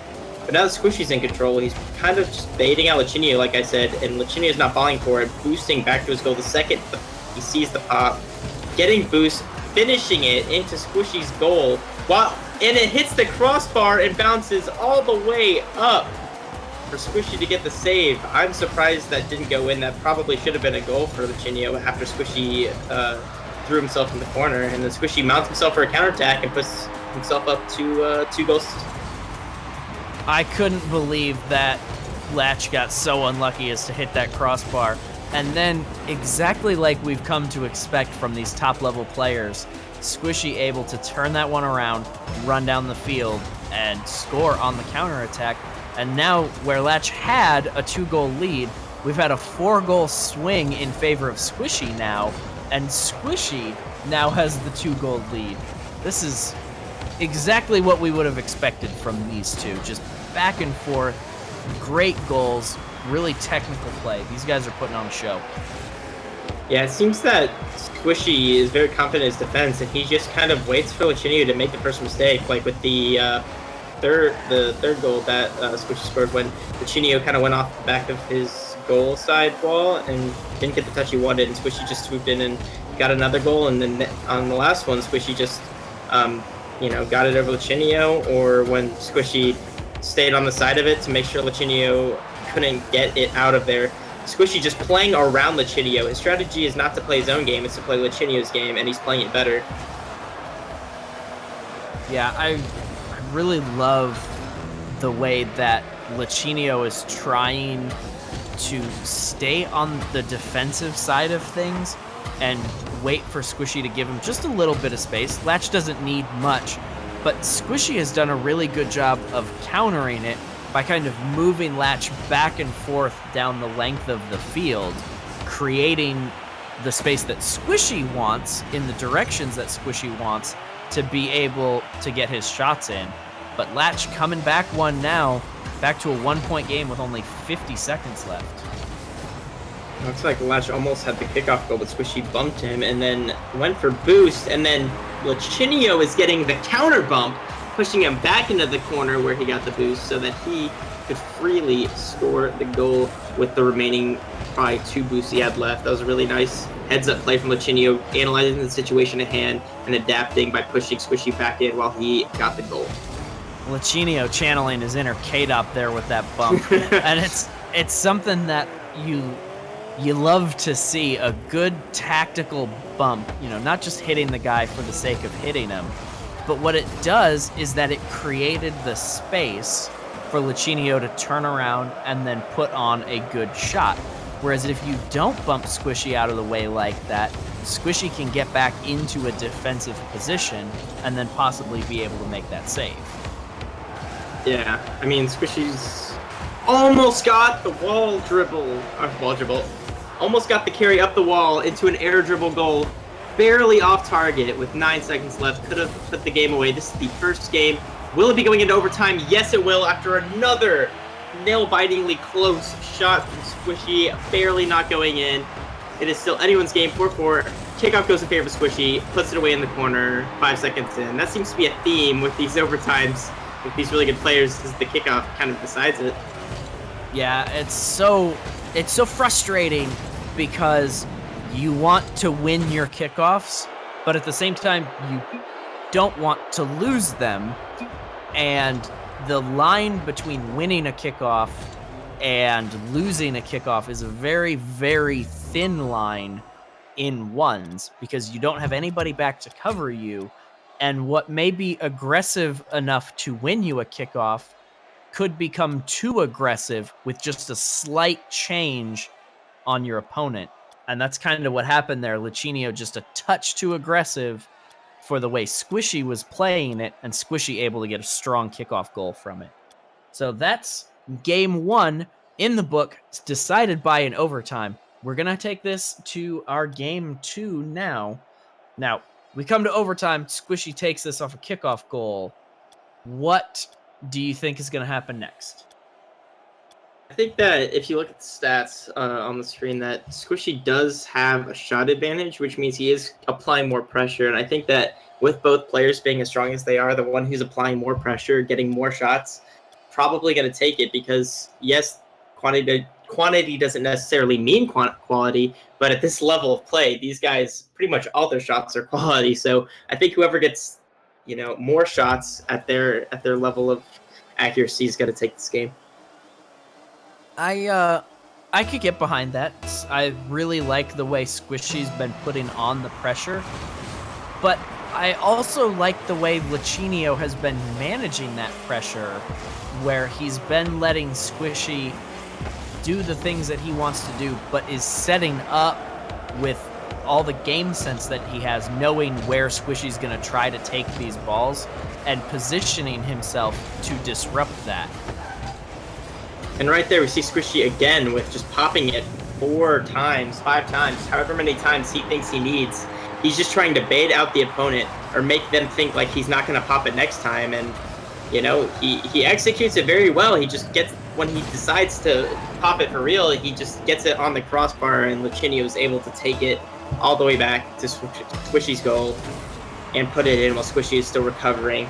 A pretty even kickoff coming in from both teams. Lachinio getting to the boost, not really having control. He has to kind of throw himself into it and misses. Otherwise, it's going to go onto his side, which he does not want. Gets a nice pinch into the ground off the wall. There's a lot of people do that now, where you go off the wall and you pitch it into the ground to get that speed. Kind of just catches some players off guard, but not Squishy, as he mounts the counterattack. He gets a nice throw back on to Lachinio's side for the goal. Really nice power, not giving Lachinio enough time to get back and block that. Yeah, Latch had to go get boost after taking that shot, because he used a bunch of it actually getting in position for that pinch. So he ran over to get the side boost, and Squishy just sent the shot with too much power. And now here, coming off of another kickoff, Lichinio over aggressive on that one. Squishy ends up getting the better of it and has an easy goal to take in after this. Yeah, you can see there that their kickoff strategy is basically to come at the ball fast with a kind of forward flip, and then but you want to come at it from where the goal is so that you can get it towards their goal. And what Squishy came right at the center of the ball, right from where he wanted to. Lash came in a little late, bumped Squishy, but in the process, Squishy was still able to recover in time and put another goal on net. Squishy, again, with the insane ball control, sees Lichinio positioned too far outside of his goal, gets a nice 94 kilometers per hour lob into the corner. Not a chance for Lichinio to block that. Really, really strong ball control and striker ability from Squishy coming in here. I really like the way that Squishy's control is turning into goals for him. Lichinio, playing on the defensive side of this thing, has had a little bit of a commitment issue where he'll go up like he's going to challenge for something, and then he'll think better of it and decide to retreat. And that's when Squishy says, "This is my moment to strike." And that's where most of his shots have come from in the last couple minutes here, is waiting for Lichinio to decide, I don't want to challenge this, and then get turned around, and that's when Squishy shoots. It's great. Absolutely, and Squishy getting a little bit overconfident. Not really overconfident. He just kind of misses the shot a little bit on the goalpost, and that's just a free cleanup from Lichinio, getting a slow dribble back. Squishy not happy with... oh no, I don't even want to know what he's trying to say there, but what a read from Squishy, coming hard off the wall, goes up for the aerial, turns away from where the ball is going to read it like a book right into the corner of the goal, missing Lichinio in the process. Fantastic shot from Squishy. Absolutely.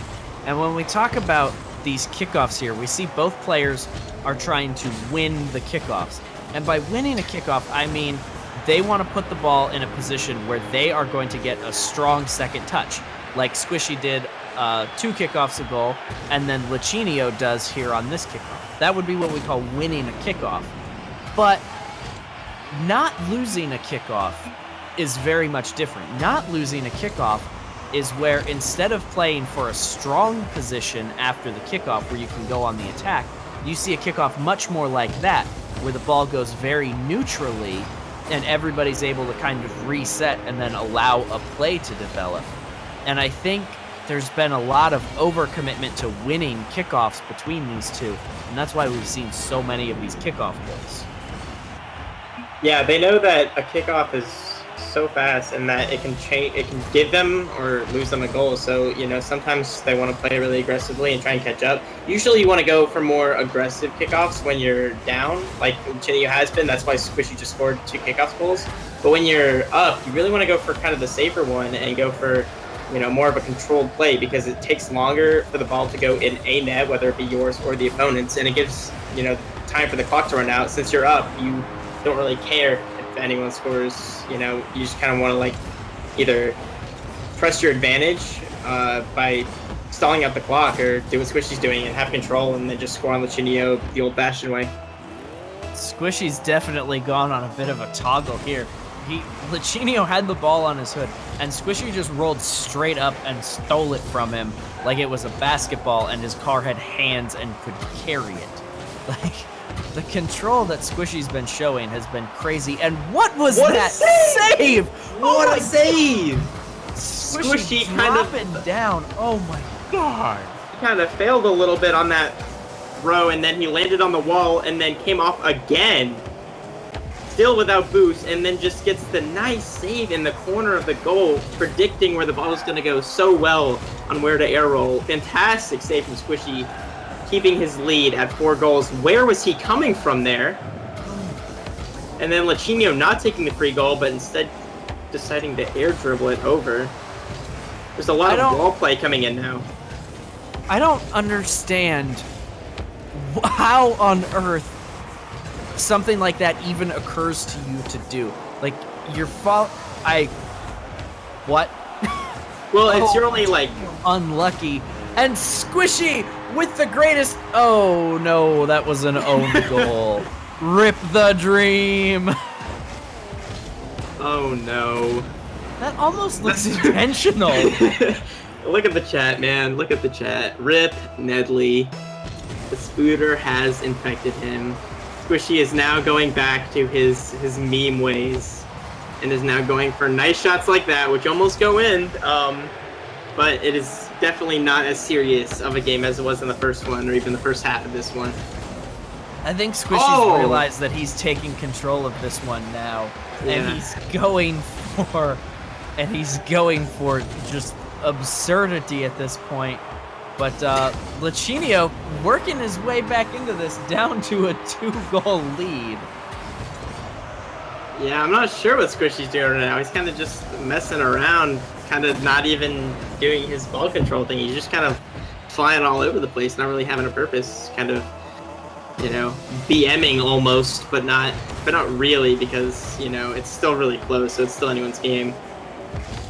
Squishy going with a nice air dribble over Lachinio, trying to bring it back down. That is something that is incredibly hard to do and requires a lot of ball control, to air dribble it up and then get over it and then push it down where you want it to go. Almost had that from Squishy, but Lachinio put that to an end.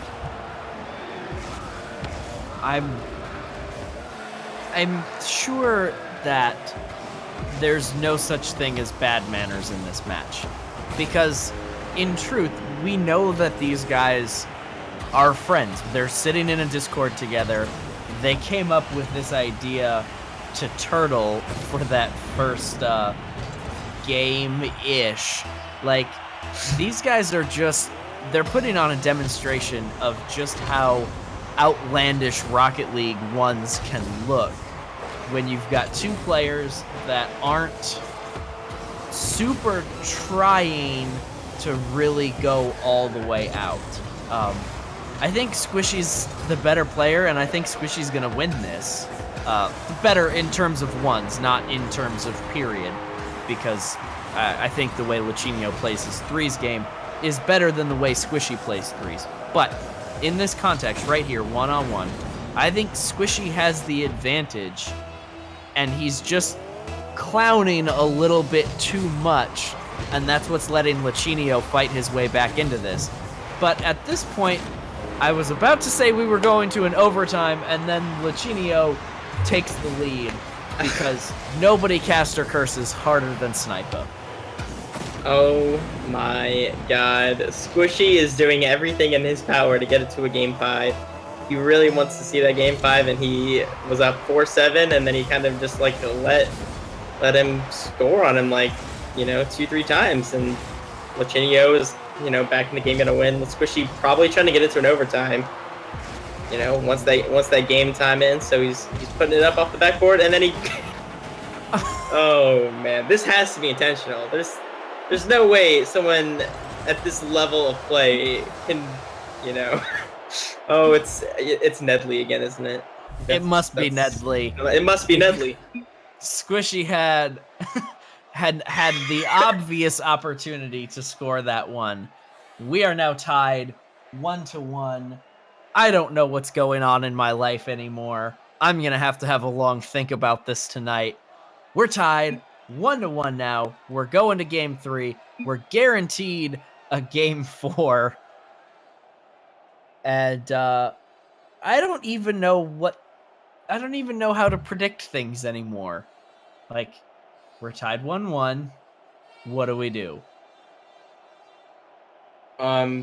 Throw a cap in the chat for Nedley. I don't. That's what you do. No, but Squishy definitely had that game on lock. There was like 40 seconds left, and he was up 7-4, and then you could clearly see he let go of his game, letting Lachinio kind of crawl back into it, and it kind of. I'm not sure if he let it get away from him or if it just got away from him, but definitely didn't finish that like I thought he would. Yeah, it bothers me a little bit to see such clownery, but you know, again, it's a game. I want these guys to have fun. I want chat to have fun. I want us to have fun doing this, and this is entertaining in a teenage, childish kind of way. But it's not genuinely bad Rocket League. These guys are still playing and doing really interesting things that are fun to look at. It's just not a truly competitive match the way you would like to see. Well, I feel like they've probably played their fair share of ones against each other. Being on the same team with Squishy being a sub for them, and I feel like they've played enough together to just not really respect, like, this tournament as much as we'd like them to maybe. But in the end, like you said, even though it's all this tomfoolery, they are still playing their game and they are still doing extremely well mechanically. They just have the decision-making process of let's mess around. Yeah, and now Squishy Muffin's trying to play the mind games, trying to pretend he's a hamster.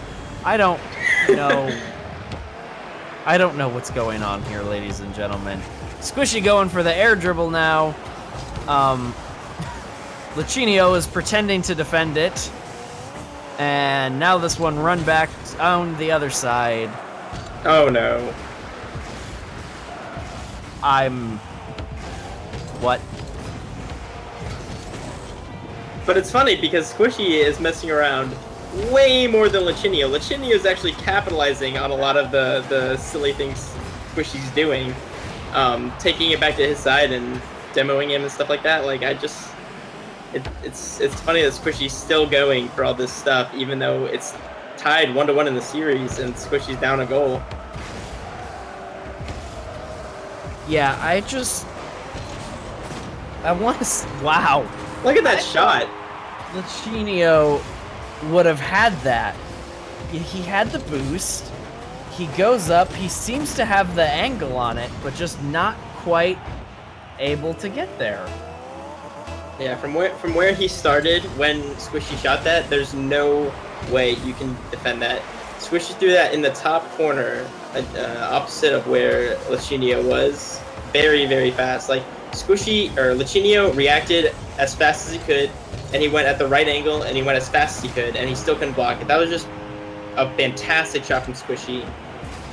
As well as this long shot, he just knows he has the power to throw it down there. Of course, Lichinio can block it. It's amazing that he can flick it from his side into the goal with Lichinio right next to him. Yeah, when you think about a shot from the middle of the field that goes into the net, traditionally you're going to be looking at something that comes off the nose of the car so that you get the power on it. The fact that he got that much power off of a tail of the car flick is still really impressive, which is what lets me forgive some of the antics of this match, is that they're still doing such crazy things. I just wish they were doing them more seriously. I think what they're trying to do, they're trying to appeal to, both the PRL people by playing really well and, giving them a good game, but they're also applying to the lovely viewers of Twitch chat who get to watch them do all these silly things and look amazing doing them. I do admit these guys look quite amazing the way that they execute these plays. It's, the control, the way they're moving their cars around to do this stuff.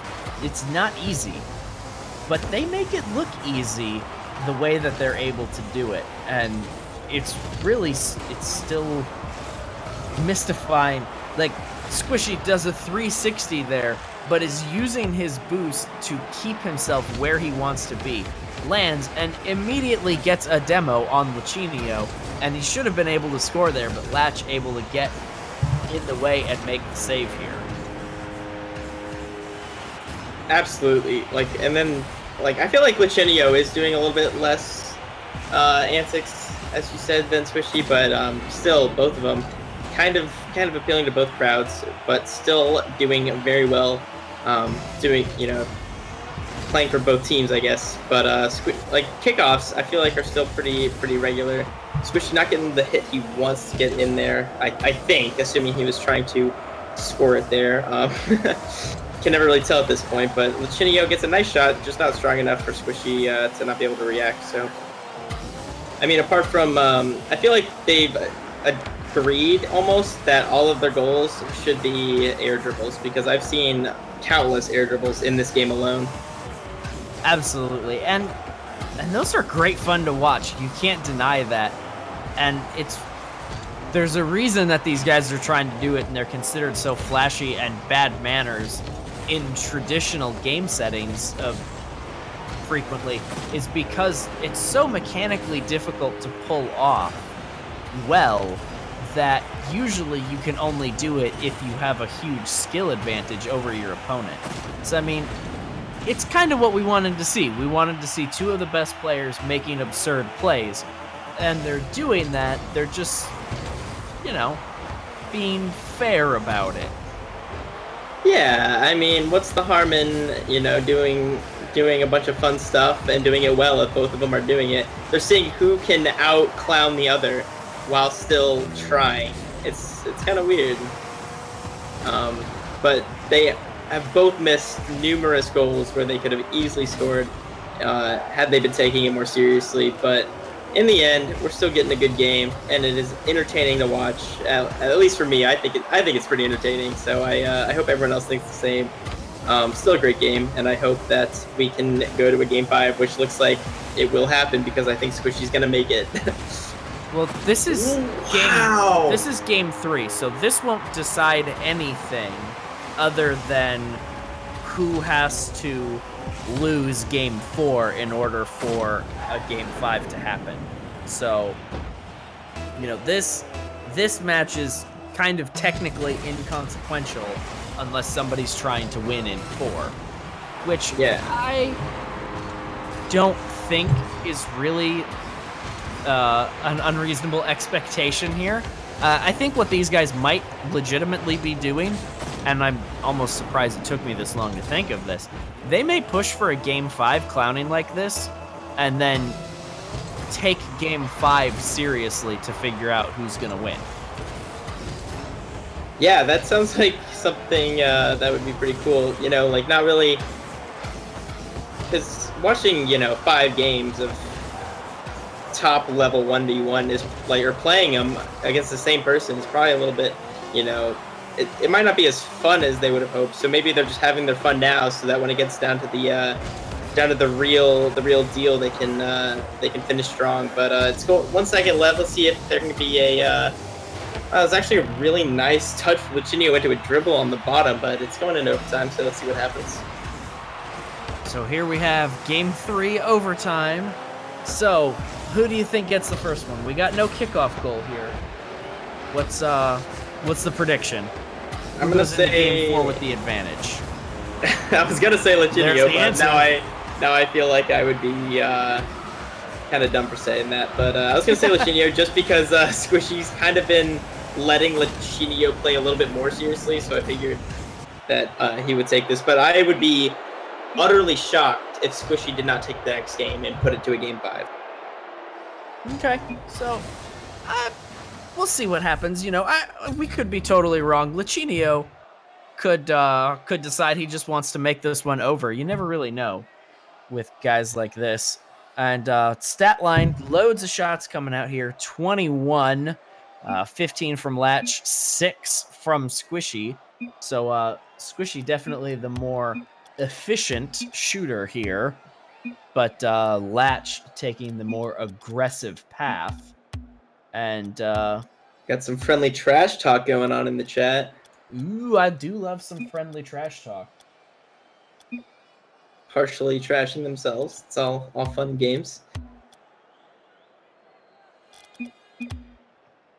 But I don't even know what these two are trying to say to each other in chat. I'm so confused. Man, they must be some pretty good friends, doing all this fun stuff together, and you know, this really is a battle of friends right here. So I can see why they don't want to take it too seriously. They don't want to get, you know, too steamed over your friend when you probably 1v1'd them a ton before. So they're just trying to have some fun, and you know, I'm not going to diss them for it. So I'm excited to see the game 4. Absolutely. And we should be getting ready to start this. I don't see any good reason for any real delays here.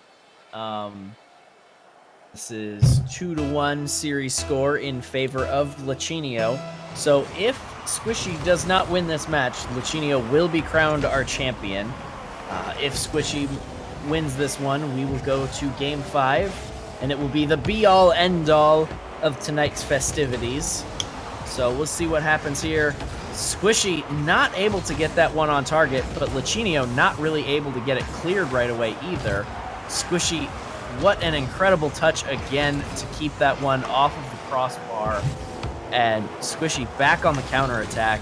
These guys definitely look like they're more interested in controlling the ball now than just going full ham here. And Lacinio almost had that really tight angle there.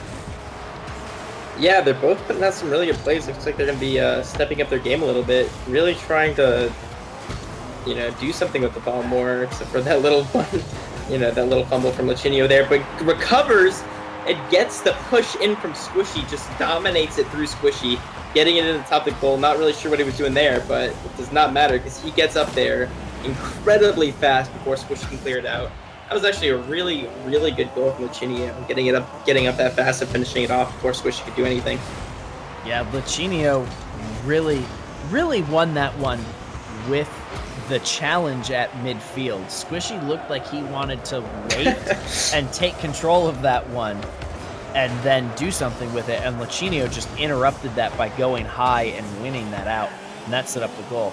Squishy, though, still continuing to play like a lunatic, but he's still putting the effort in. Latch is actually going to get this second shot of the night in. Squishy not able to get backflipped far enough in order to make that save. Yeah, I'm not sure if Lacinio definitely does not look like he's ready to be clowning around anymore, so I'm not sure if Squishy is on the same page as Lacinio or not, but so far it's 2-0 in Lacinio's favor with 3.5 minutes left, and if Lacinio takes this, he's taking home the prize. Squishy, again, going for some pretty crazy stuff, and pulls it off. What a shot from Squishy, pinching it into the ground. Lacinio probably, if, he was thinking it through, probably should have stayed in goal to save that and got up for it, but Squishy, really, really nice, jumping off the back wall, airling down into pinching it into the floor for a nice shot on net, taking the game to a 1-2. That was exactly the type of goal I have wanted to see all night long. The just crazy amount of control to throw your car around like that, but still keep yourself on target to land where you want on the ball, and to finish it in a ground pinch like that. Like, those are not easy to do, because unlike a wall pinch where you mostly have control of your vehicle as you're going, when you're falling down out of the sky, you don't have that same level of control. So that was just a beautiful goal from Squishy Muffins there. Exactly the type of shots we want to see right now. Yeah, and then Squishy overcommitted a little bit there, and instead of Lacinio just dribbling it into his net, he decided to take it up the wall. So I feel like these two are playing on a basis where they're only going to make shots if it's not like a dribble into the goal. They want to have at least decent shots, like right there. He launched that over Squishy into the goal at a tight angle. I feel like they just don't want any free goals happening, like with this kickoff. They don't want any kickoff or free goals going on. So, kind of respect to them for that, as well as trying the process. So we'll see if Squishy can come back and clutch this up with half the game already gone and him being down 2 goals. What a move by Lacinio there to get that one cleared out of his way. Like, he flipped backwards and then boosted to get under it. That was astonishing. Nothing comes of the play, but Squishy going for that donut backwards air. I don't know what to call that. What do we call it? We need a name for that move right there. The muffin topper. The muffin topper. I love it. Perfect. Squishy landing the muffin topper there, not able to get it up into the air like he wanted. I have to imagine that he wants to use that as a setup for an air dribble, which, if he gets that pulled off, oh my god. But Still just a beautifully executed pop on it, and that was just crazy. Yeah, and then his shot was even nice where he drifted into position to get a nice shot behind Lachinio. And then again, with the nice little air dribble he had after popping it up, kind of putting it out of Lachinio's reach. Just really nice precision play from Squishy, getting it over Lachinio, past him with that pop, and then the follow-up with the air dribble. So, with this match being tied now, 3-3, clearly these guys are making this a game. What happens here? Does Squishy force game 5? Or does Lachinio seal the deal right now? Oh, there's no way Lachinio is going to seal the deal right now with how they're playing. They're not playing serious enough to not want to go to a game 5 and determine it in the end. Either game 5's... I honestly think that Lachinio cares more about having a good game 5 than anything else, including winning the tournament. So I mean, I could be completely wrong, but that's my prediction, because I feel like it'd be quite the intense game 5 with everything on the line. I'm not entirely sure that Lachinio's not trying to win this, though, because you see that while Squishy has been being a bit silly yet, Lachinio's really trying to get these high skill flashy balls on target. He just hasn't quite been able to get them executed particularly well yet. But speaking of execution, what an air dribble from Squishy there. Shut out just barely by the top post, and Lachinio coming together on that one. That was absolutely insane control.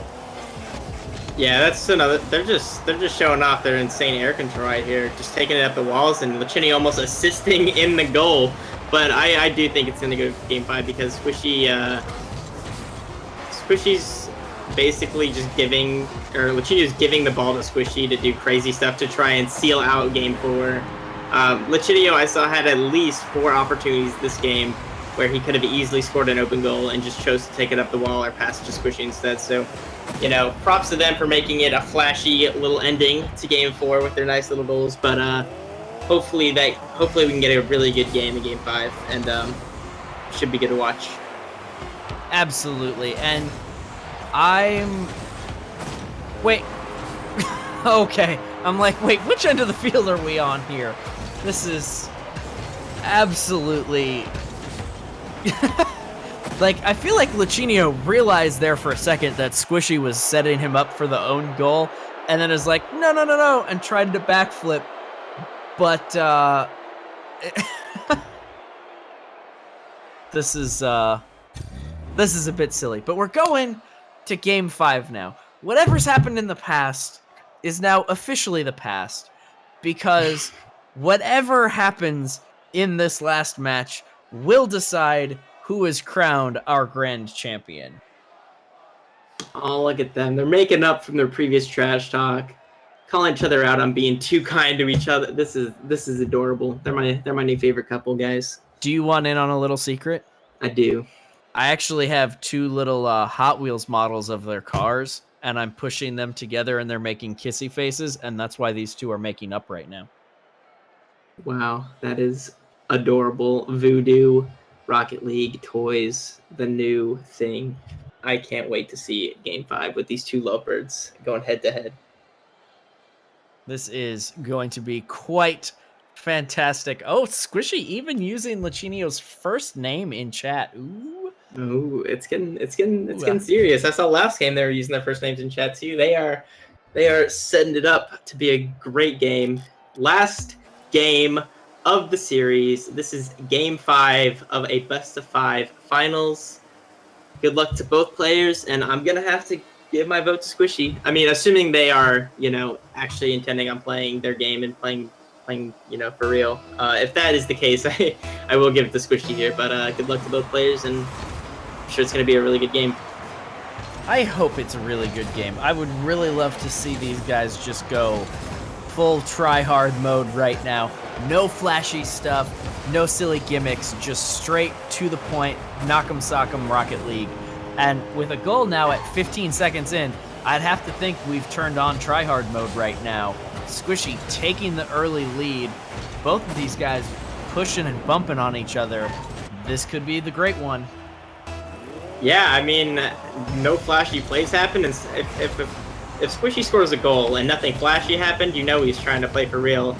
I'm not sure about that taking up the wall. Maybe he just thought he didn't have an open shot because Lachinio was going to be able to recover in time, so he wanted to try and get a better angle. But nonetheless, Squishy is still the aggressor here. Lachinio, oh man, he's just driving circles around Lachinio. Lachinio, not anticipating anything Squishy is doing, just pops it right over his head. Really nice angle there.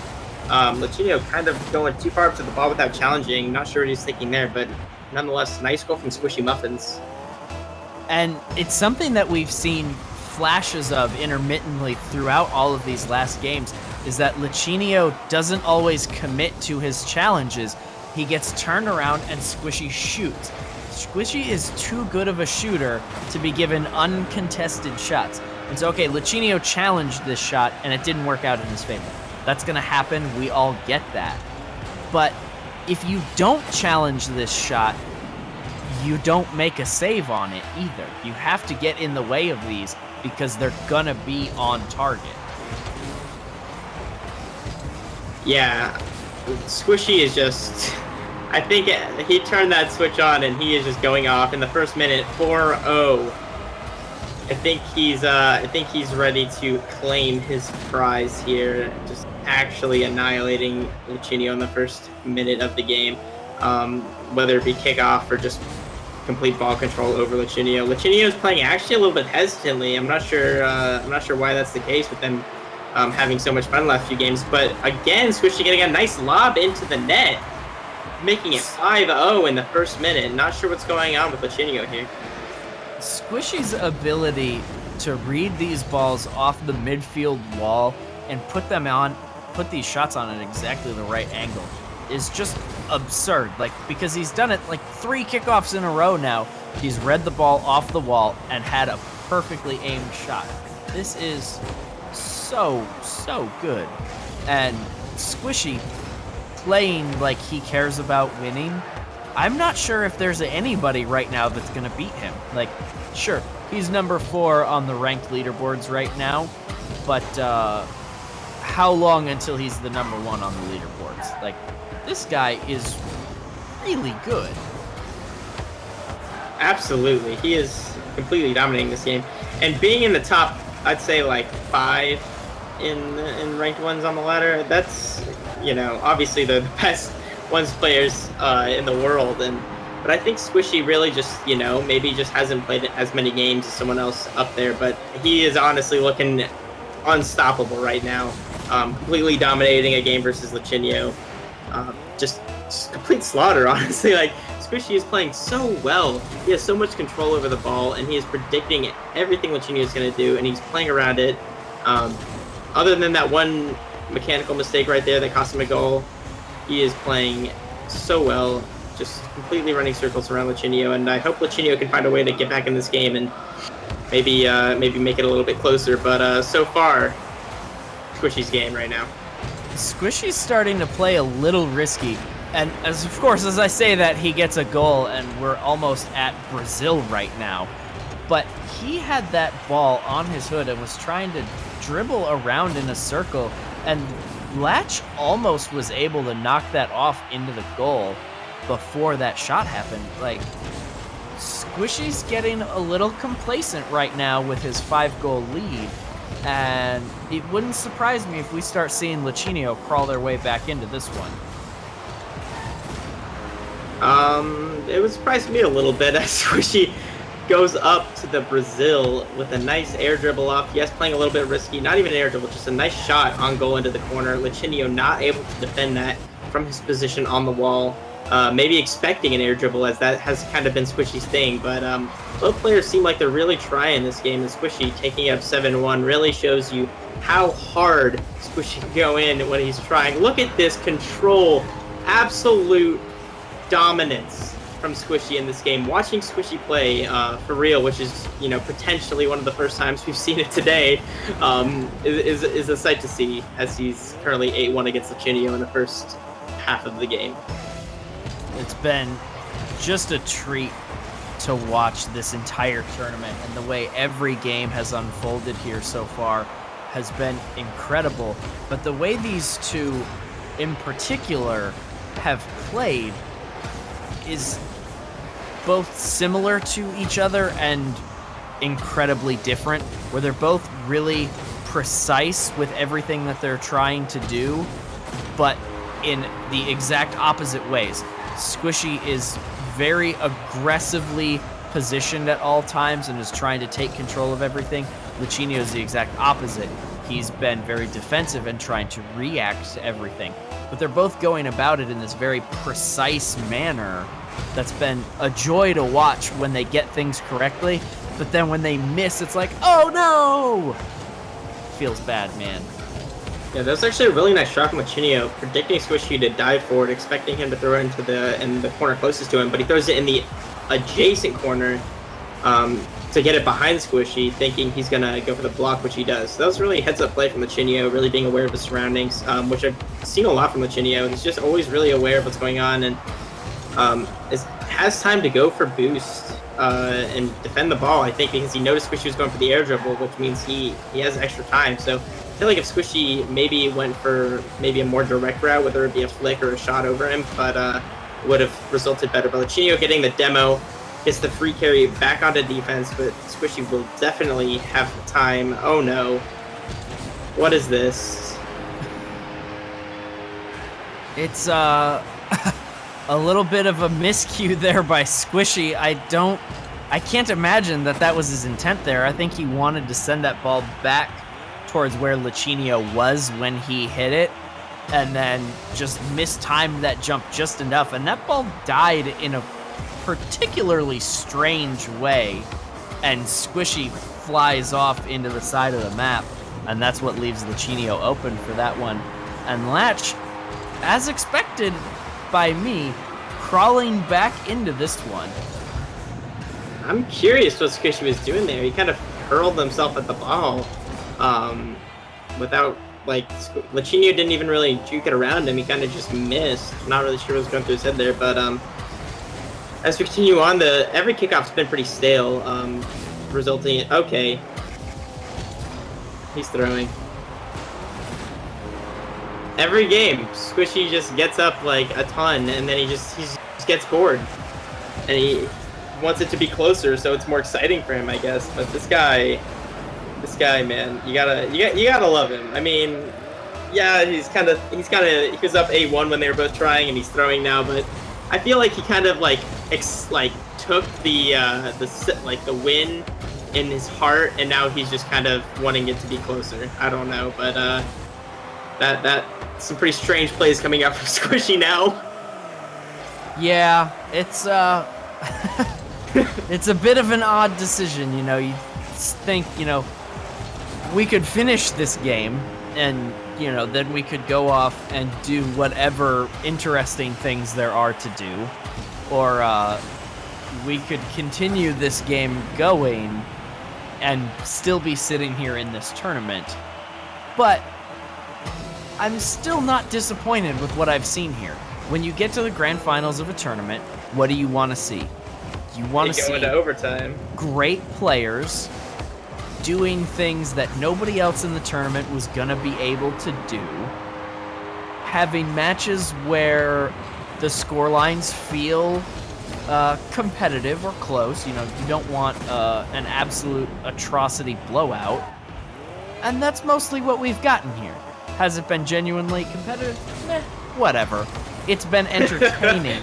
It's been entertaining, and that's what we're all here for. So, yes, Luchino's clawed his way back into this one by whatever means necessary. And now I think we're going to see a Game 5 overtime where we are in the complete golden goal situation where the next goal that is scored is worth $50. I think that's what they were going for from the start with the turtling mercs. It's all coming down to the last goal. That's what they were ready to do this from the minute they entered this tournament. I think they both wanted to get to the finals just so they could get to Game 5 overtime. So props to them for accomplishing that. But I'm really excited to see what this overtime is going to bring. I really hope it's not a kickoff goal, but I wouldn't be surprised if it was. I hope it is a kickoff goal. I hope it doesn't go into overtime to. and Squishy and Lachinio just scores on Squishy right now. This is quite funny. I almost think maybe they're just going to see how long they can keep the ball from touching the ground. Just because, why not? Like, if you have this level of control of the ball... Ooh, I think Lachinio was thinking about taking it right there. They're just passing it off to each other. Yep, there's the pass. They're like clowns. They're just juggling. Right? That's what this is? They're just having juggling practice? Yeah, I mean, honestly, like, a lot of people are probably gonna be a little upset that they're joking around in the finals, the last match of the finals of the tournament. But you saw the last game. They played their game. Squishy went up 8-1. You know, I feel like he had a moral victory right there. He could have ended the game. He could have won right there. We basically already know the real winner. Now we're playing for the entertainment winner, and this is what we're getting right now. Right. In other news, Diztorrid has now subbed for his second month in a row. Hype. Lachinio has the ball firmly on the spoiler of his car. He's got control of it. Squishy's chasing him. What on earth is going to happen? That was the first time he had to boost. Well, either of them had to boost while juggling, which is pretty insane that they can juggle for this long. This is absolutely absurd. We've got the bounce dribble going on now. Squishy, an expert at this one. And Squishy with the control. He is going to run it up the side now. Lachinio going to take control of it.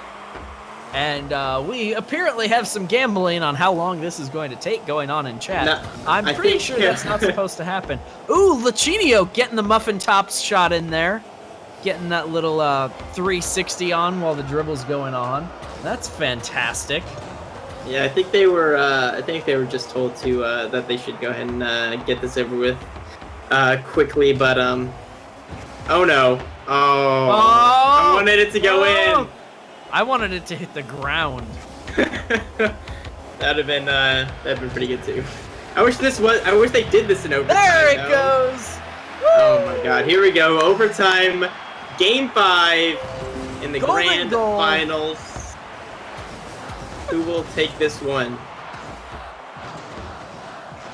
Oh, that was quite fantastic. Oh, I just saw the ball hit the ground and I was about to get excited that overtime would start. Rip. Yeah. All right, Lachinio running this one down, but not able to get it on target. Squishy with a long clear. Quint has joined the match? What? Hello, Quint. I think he wanted to join to tell him to get it over with, but I think they just got it done. Right. Squishy there, getting the good clear on that one. He's got an opportunity here if Lachinio doesn't get back in time to handle it. The latch looks like he's going to get it run around, but Squishy just bullying him around. That is not a shot on so net. Close. Oh man, that would have almost been like an own goal. They kind of like joint efforted that, but Squishy can finish right here and does not. Maybe it was because Lachinio was going to get back in time, but we shall see. Does he finish with the aerial? Squishy Muffins wins the PRL 1v1 tournament with his fantastic air dribbles. What a series to watch. Not sure what to think of that, but the clowning was definitely entertaining at least. So that was fun. 910 ball touches in a non-rumble match. Wow. I think that has got to be a record. But, ladies and gentlemen, that is actually going to do it for us. Squishy Muffins taking this one in Game 5 overtime in dramatic question mark fashion. Squishy Muffins taking this one over Lachinio with the golden goal in overtime. Thank you so much, ladies and gentlemen, for coming out. Our next stream, again, is going to be Battle Right, 7 p.m. Eastern Time, and I hope you guys come out for it. It's going to be super hype. We've got a whole bunch of people that we've brought in from the Battle Right community. We've got a bunch of people that are from our Rocket League community that are going to be here as well, helping run this thing. It's going to be super hype. We hope you guys come out to that. Again, congratulations to Squishy Muffins, clearly the dominant player of tonight's tournament. Thank you guys so much for coming out, and good night.